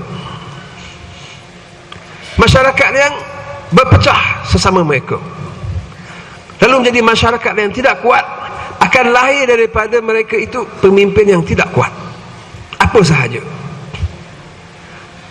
Ini keyakinan yang ada pada saya, bukan berdasarkan perasaan diri, tetapi daripada bacaan sejarah, daripada petunjuk daripada Al-Quranul Karim. Jadi bagaimanakah caranya sekarang? Cara sekarang kita mengajak masyarakat kita ke arah melahirkan pemimpin-pemimpin yang berwibawa. Kita mengajak masyarakat kepada Islam, mengajak mereka kepada ajaran Allah dan Rasul, mengajak mereka kepada kecintaan kepada Allah dan Rasul lebih daripada segala-galanya. Dan Allah dan Rasul ditunjukkan dengan Al-Quran dan Hadis, iaitu menjadikan Al-Quran dan Hadis sebagai penggaris kepada agenda kehidupan kita dan bagaimana untuk menggerakkan masyarakat ke depan. Kemudian kita nak daripada masyarakat kita selamat daripada segala ancaman musuh, daripada musuh-musuh yang masuk melalui jari-jari budaya barat, budaya kuning, daripada kepercayaan karut marut dan khurafat, daripada kepercayaan yang asing daripada Islam, yang menyatakan Islam ni sama rata dengan agama lain. Contohnya Islam ni sama saja mana-mana pun semuanya menuju kebaikan. Ini tidak betul. Islam ya'lu wa la yu'la alaih. Islam lebih tinggi dan tidak ada lebih tinggi daripadanya. Orang-orang yang tidak Islam, mereka lebih sejahtera hidup dalam sistem Islam. Ini nak kita yakinkan kepada masyarakat Islam Indonesia, tetapi kita tidak sama dengan mereka. Kita lebih tinggi daripada mereka. Ini mesti ada ni. Bal antumul a'la in kuntum mu'minin. Kamu lebih tinggi daripada mereka sekiranya kamu orang yang beriman, tetapi mereka mesti tunduk. Hatta yu'tul jizyah an yadin wa hum saghirun. Kata Allah dalam surah Taubah, sampai mereka bayar jizyah, maknanya tunduk dalam pemerintahan Islam, wa hum saghirun. Dan mereka ini kecil dengan makna tunduk. Mesti ada ketundukan orang yang bukan Islam kepada orang Islam. Tidak boleh mereka angkat kepala, tak boleh. Ini mesti kita sebarkan dalam masyarakat Islam. Perasaan izzah, keagungan dengan agama, ketinggian dengan iman. Kena memahamkan mereka tentang kekuatan mesti ada pada perpaduan dan kasih sayang. Saya percaya kalau begitu kita sesama kita, bahkan kalau ada pada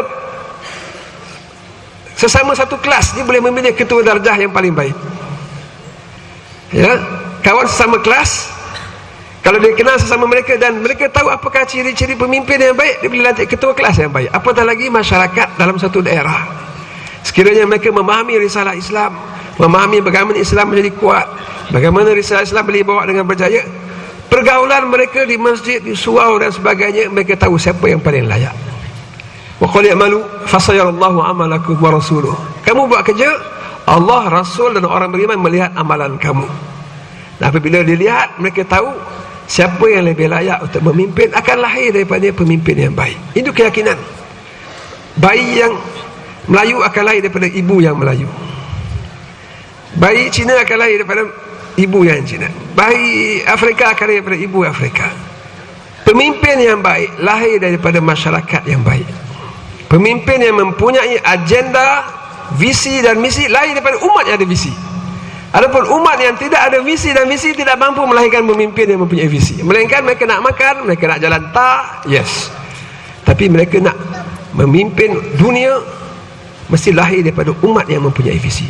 Tuan-tuan dan puan-puan, saya nak buat satu contoh. Minta maaf saya ambil masa lebih sikit. Yang ditunjukkan oleh sahabat-sahabat kita di Palestin. Dan alhamdulillah setelah aman Palestin berperanan baik di Perak, menjelaskan kepada masyarakat, ya. Mereka adalah umat yang tidak mempunyai kepentingan diri.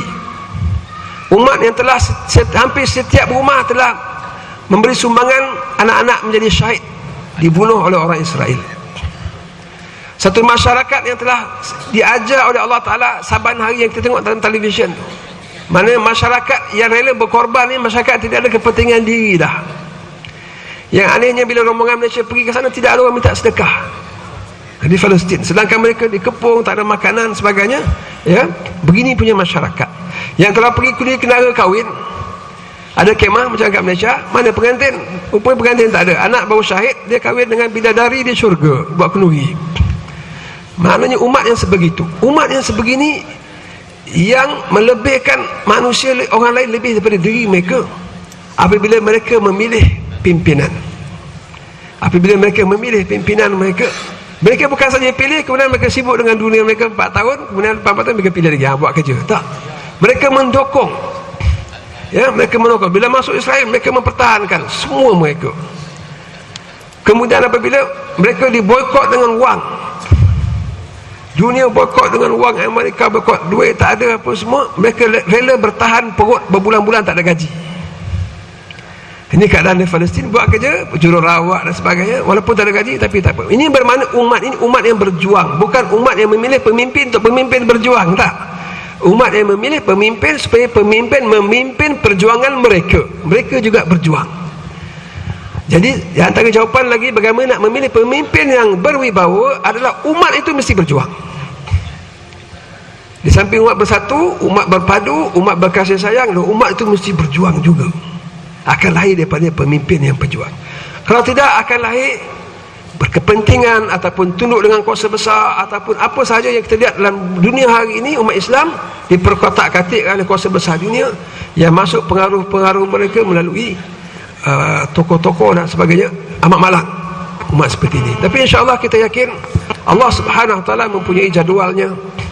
Allah Subhanahu Wa Taala mempunyai tenteranya. Wa ma ya'lamu junuda rabbika illa hu.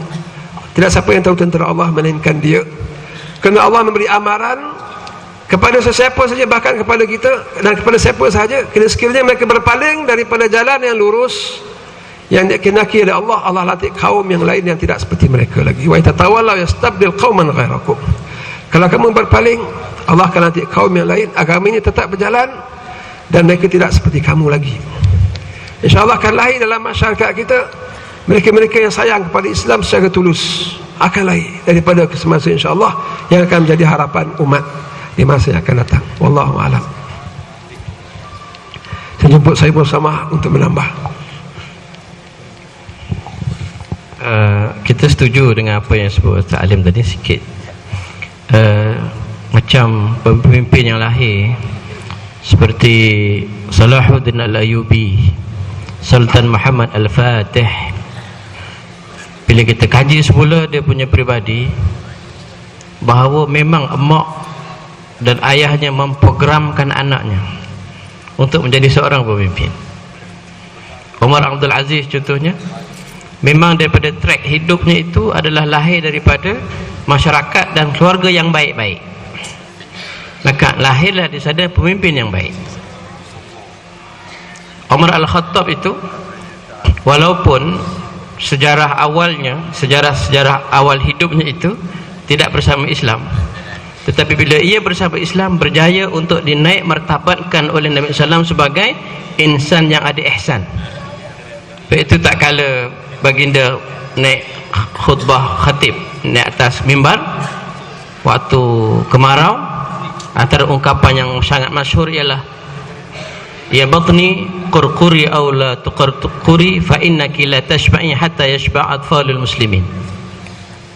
Wahai perut, berbunyi ataupun tidak, aku berjanji kamu tidak akan kenyang selama mana anak-anak orang Islam di luar sana kenyang dulu, baru aku akan carikan habat untukmu.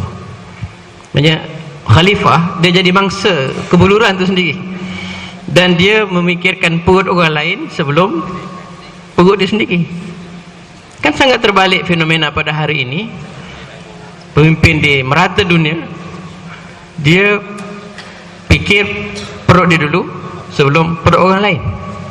Jadi hadirin mukminin sekalian, sebab itu kita mengimani bahawa melahirkan pemimpin yang baik, dia bukan pakai tongkat sakti, dia bukan sepengadu penggal, dia generasi. Dia generasi. Bermula daripada tarbiyah anak-anak ini, nantinya dia akan menjadi pasangan yang secocok, sekufu dari sudut agamanya. Lahir anak-anak yang baik. Dan daripada itulah nanti lahir masyarakat. Dan ini perlu diprogramkan. Bagaimana musuh Islam mahu memprogram musnahkan umat Islam daripada seawal usia, kita kena lebih untuk kurang tidur memprogramkan generasi akan datang. Sebab itu kami dan juga organisasi yang lain, macam di ISMA sendiri contohnya, kalau boleh mencarikan jodoh yang sekufu agamanya, amalan agamanya. Kita mengharapkan anak-anak yang lahir daripada benih yang baik. Anak itu membesar sedikit, diprogramkan, dipanggil Nazim, kelab anak hebat, ada programnya sendiri. Naik sikit kita ada krim, kelab remaja. Naik sikit kita ada pembina Belia Islam Nasional. Begitulah sampai mati dia masih berada dalam track tarbiyah. Hatta saya sendiri, hatta Ustaz Alim sendiri masih dalam track tarbiyah. Tiap minggu ada usrah, ada qiyamul lail dan sebagainya. Untuk apa? Al-insan la yusama al-insan illa binisyanihi. Tidak dikatakan manusia itu kecuali ada sifat lupa. Tuan-tuan, untuk memilih pemimpin yang baik, dia bukan sepenggal dua penggal, atau kita memerlukan satu tongkat sakti sekali pukul dia jadi pemimpin, tidak. Tetapi dia makan generasi, maksudnya makan masa. Dan kita pun makin lanjut usia, kita ada anak, mulakan dengan diri kita dan anak kita, menantu kita. Kepada para guru, mulakan dengan anak murid. Pada anak murid, mulakan dengan diri sendiri. Di rumah, di sekolah ada usrah, di rumah ada usrah, dengan NGO ada usrah, begitu begini terbiah. InsyaAllah seperti mana yang Ustaz sebut tadi di masyarakat di Palestin, sebelum Hamas menang dulu, apabila mereka dibom, mati anak, mereka anggap itu musibah, kehilangan anak lelaki, tempat pergantungan, cari rezeki. Tetapi apabila pendidikan itu berlaku, hari ini mereka berbangga kalau anak dia mati di jalan Allah Ta'ala. Itu Pak Kenuri tak ada pengantin, sebab pengantin kahwin bidadari dalam syurga. Tetapi dia tidak makan masa 5 tahun, 10 tahun tuan-tuan, bukan sepenggal dua penggal. Tetapi perlu dimulakan dulu. Kalau kita tak mula, lagi lambatlah akan muncul pemimpin yang tegas, tuntas. Dalam bab akidah, dia memberikan harga mati. Bab akidah, dia harga mati. Tidak toleh kanan, tidak toleh kiri. Dalam bab yang lain mungkin ada flexibility-nya, tapi dalam bab akidah dia tidak berikan lagi harga tawar menawar. Cuma dia perlu kepada masa. Dalam kaedah dakwah menyebut al-waqtu juz'un minal ilaj. Waktu itu adalah sebahagian daripada kaedah rawatan. Macam orang kerja manis, darah tinggi, dia tidak boleh sembuh sekelip mata, dia ada rawatan dia. Umat kita sakit, tapi sakit-sakit umat kita masih nguit lagi. Tentu tahu nguit. Kita ziarah orang pergi hospital, mat tak nguit apa, senyap, kita risau dah. Minggu depan kita datang lagi, mat dia nguit dah sikit. Nguit tu maksudnya tak mati lagi. Umat ini belum mati, walaupun ada penyakit tapi belum mati. Siapa nak hidupkan semula tuan-tuan sekalian? Masya Allah, kitalah semua insya-Allah. Wallahu alam. Takat itu tambahanlah pengukuhan terhadap Ustaz Ali subhanahu wa taala. Terima kasih kepada kedua-dua ahli panel kita. Nampaknya masa berjalan begitu laju, tetapi kepetahan kedua-dua ahli panel kita seolah-olah tidak mahu berhenti. Sedangkan Ustaz Abdul Halim akan kembali ke kampungnya, ke pangkuan keluarganya pada malam ini juga di Seremban, Negeri Sembilan. Itulah masa, itulah umur, itulah usia. Tidak lama kita akan pergi menghadap Allah Subhanahu wa taala. Nampaknya saya terpaksa mungkir janji pada malam ini, kerana tadi saya berjanji untuk memberikan ruang kepada tuan-tuan dan puan-puan untuk mengajukan 2 soalan. Tetapi soalan pertama sudah cukup hebat dan cukup hangat, menyebabkan ahli-ahli panel kita tidak mahu berhenti untuk menjawab soalan tersebut. Kita langkau seterusnya, muslimin muslimat yang dirahmati Allah. Bukan bermakna soalan tadi sudah menjadi penghujung kepada program kita pada malam ini. Namun kita beri masa selama 3 minit untuk setiap orang ahli panel untuk penggolongan tajuk kita yang bertajuk Cintai Rasul, Laksana Ajarannya. Dipersilakan Al-Fadhil Ustaz Abdul Halim. 3 minit.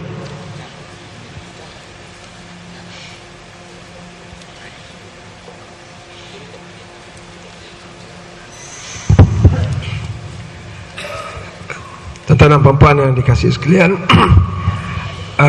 saya menggulung pandangan saya bagi masa 3 minit yang pendek ini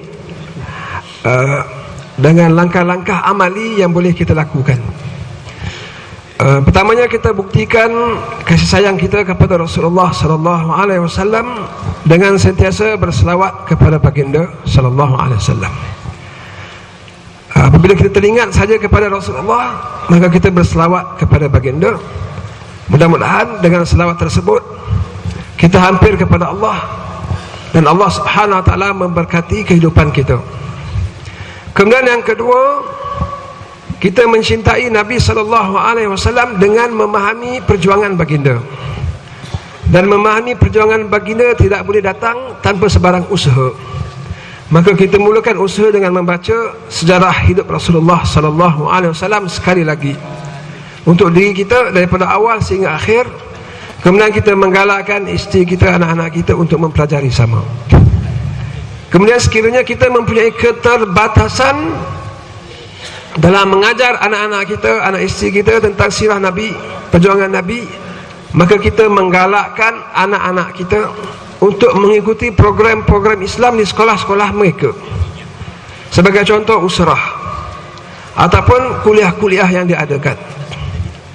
Kemudian kita sendiri mesti meluangkan masa untuk mempelajarinya. Jadi kita pergi ke masjid-masjid dan surau-surau. Jadikan maghrib dan isyak, waktu di antara maghrib dan isyak ini di rumah Allah Subhanahu wa taala.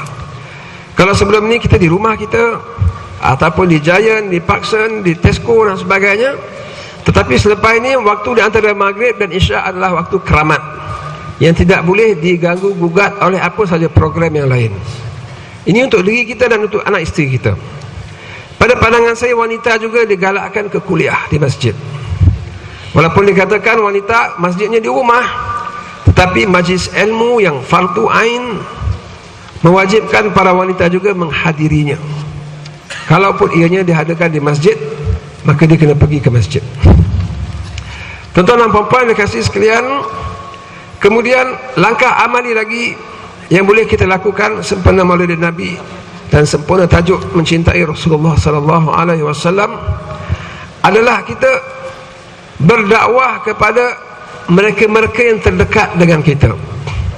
Lebih-lebih lagi apabila kita mempunyai sedikit kuasa, kita sebagai pengarah di pejabat, kita sebagai guru di sekolah, kita sebagai pengetua dan sebagainya, kita gunakan pengaruh kita untuk mengajak manusia kepada mencintai Rasulullah sallallahu alaihi wasallam dan memahami perjuangan baginda.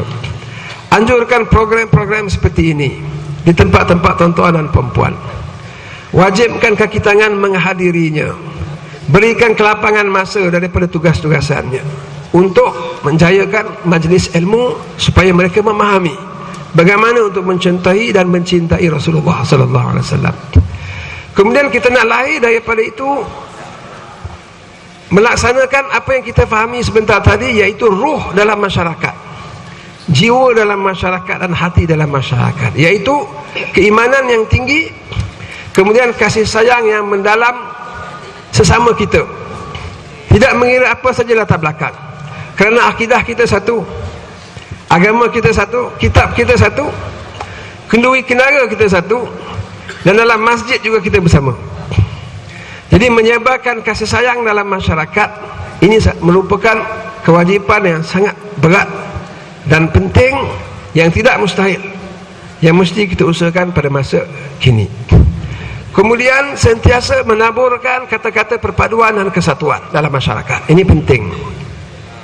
Kemudian menguatkan masyarakat kita dengan kasih sayang dan perpaduan dan dengan ilmu.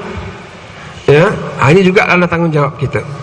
Jadi mudah-mudahan dengan sedikit langkah-langkah amali dapat saya sampaikan, Allah Subhanahu wa taala memandu kita ke jalan yang benar, menguatkan masyarakat kita dan memelihara masyarakat kita daripada sebarang ancaman-ancaman luar yang cuba mengganggu gugat akidah masyarakat. Wallahu a'lam. Terima kasih Al-Fadhil Ustaz. Dipersilakan sahibus sabahah Al-Fadhil Ustaz Sabri dalam masa 3 minit untuk penggolongan. Assalamualaikum warahmatullahi wabarakatuh. Terima kasih Tuan Pemersi. Di samping apa yang disebut oleh Ustaz Abdul Halim tadi, kita sedaya upaya menjadi qudwah. Bagaimana Nabi SAW menjadi qudwah hasanah kepada umat. Kita kena pada setiap diri kita ni, kita usahakan untuk jadi qudwah, contoh. Kalau ayah, contoh kepada anak. Kalau cikgu, contoh kepada anak murid. Kalau kita anak murid, contoh kepada kawan. Dan contoh itu sumbernya dicedok daripada sunnah Rasul sallallahu alaihi wasallam. Itu yang pertama. Yang keduanya, umat Islam khususnya di Malaysia ini, konteks Malaysia, sangat memerlukan ubat yang sangat mujarab yang ditawarkan oleh Nabi Muhammad sallallahu alaihi wasallam. Innakum kuntum tantasiruna ala aduwikum bi ta'atikum lillah wa isyanihim billah. Fa idza stawaitum ma'ahum fil ma'asi fal ghalabah liman huwa aktsara adadan wa uddah. Sesungguhnya kamu mampu mengalahkan musuh kamu disebabkan kamu taat perintah Allah dan mereka berbuat maksiat kepada Allah. Tetapi kalau keadaan berlaku kamu dan mereka sama-sama buat maksiat, fal ghalabah, sifir matematiknya ialah kemenangan Allah akan serahkan kepada mereka yang lebih ramai dan mereka yang lebih lengkap, yang lebih ada kompetensi dalam bahasa moden hari ini. Maka dan khalayak orang Islam di Malaysia ini sangat perlu untuk kembali mencari ubat yang sangat mujarab ini yang ditawarkan oleh Nabi Muhammad sallallahu alaihi wasallam. Dan saya mewakili diri saya dan juga Ustaz Halim memohon ampun dan maaf jika dalam penyampaian kami ini ada kekasaran bahasa dan sebagainya. Tidak ada apa-apa yang kami harapkan kecuali adalah untuk sama-sama kita memperbaiki masyarakat kita dan kita mengembalikan masyarakat kita ke pangkalan dia. Kelemahan-kelemahan yang ada itu adat, tetapi kelemahan yang satu itu jangan digembar-gemburkan sampai menutup 1000 kebaikan yang kita buat. Carilah titik-titik kesepakatan, perbanyakkanlah mencari titik-titik itu daripada kita menyelongkar perbezaan yang sedikit yang sebenarnya telah dikalahkan oleh persamaan kita yang dah banyak dah.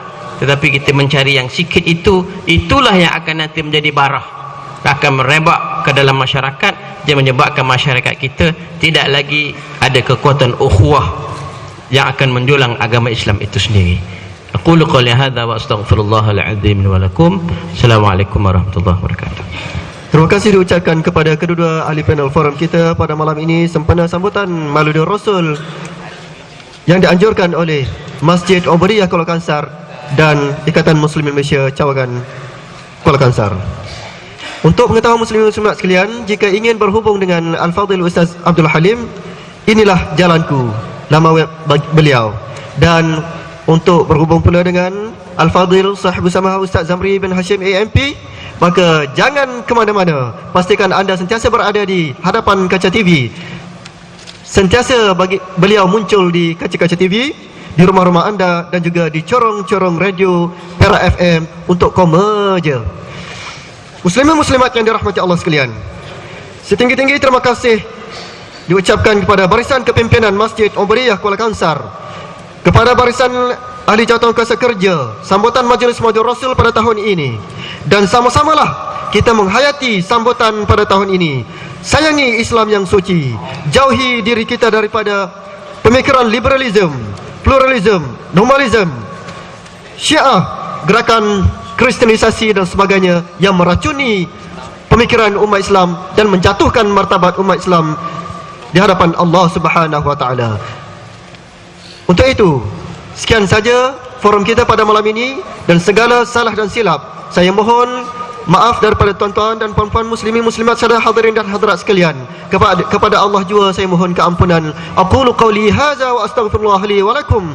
Wassalamualaikum warahmatullahi wabarakatuh.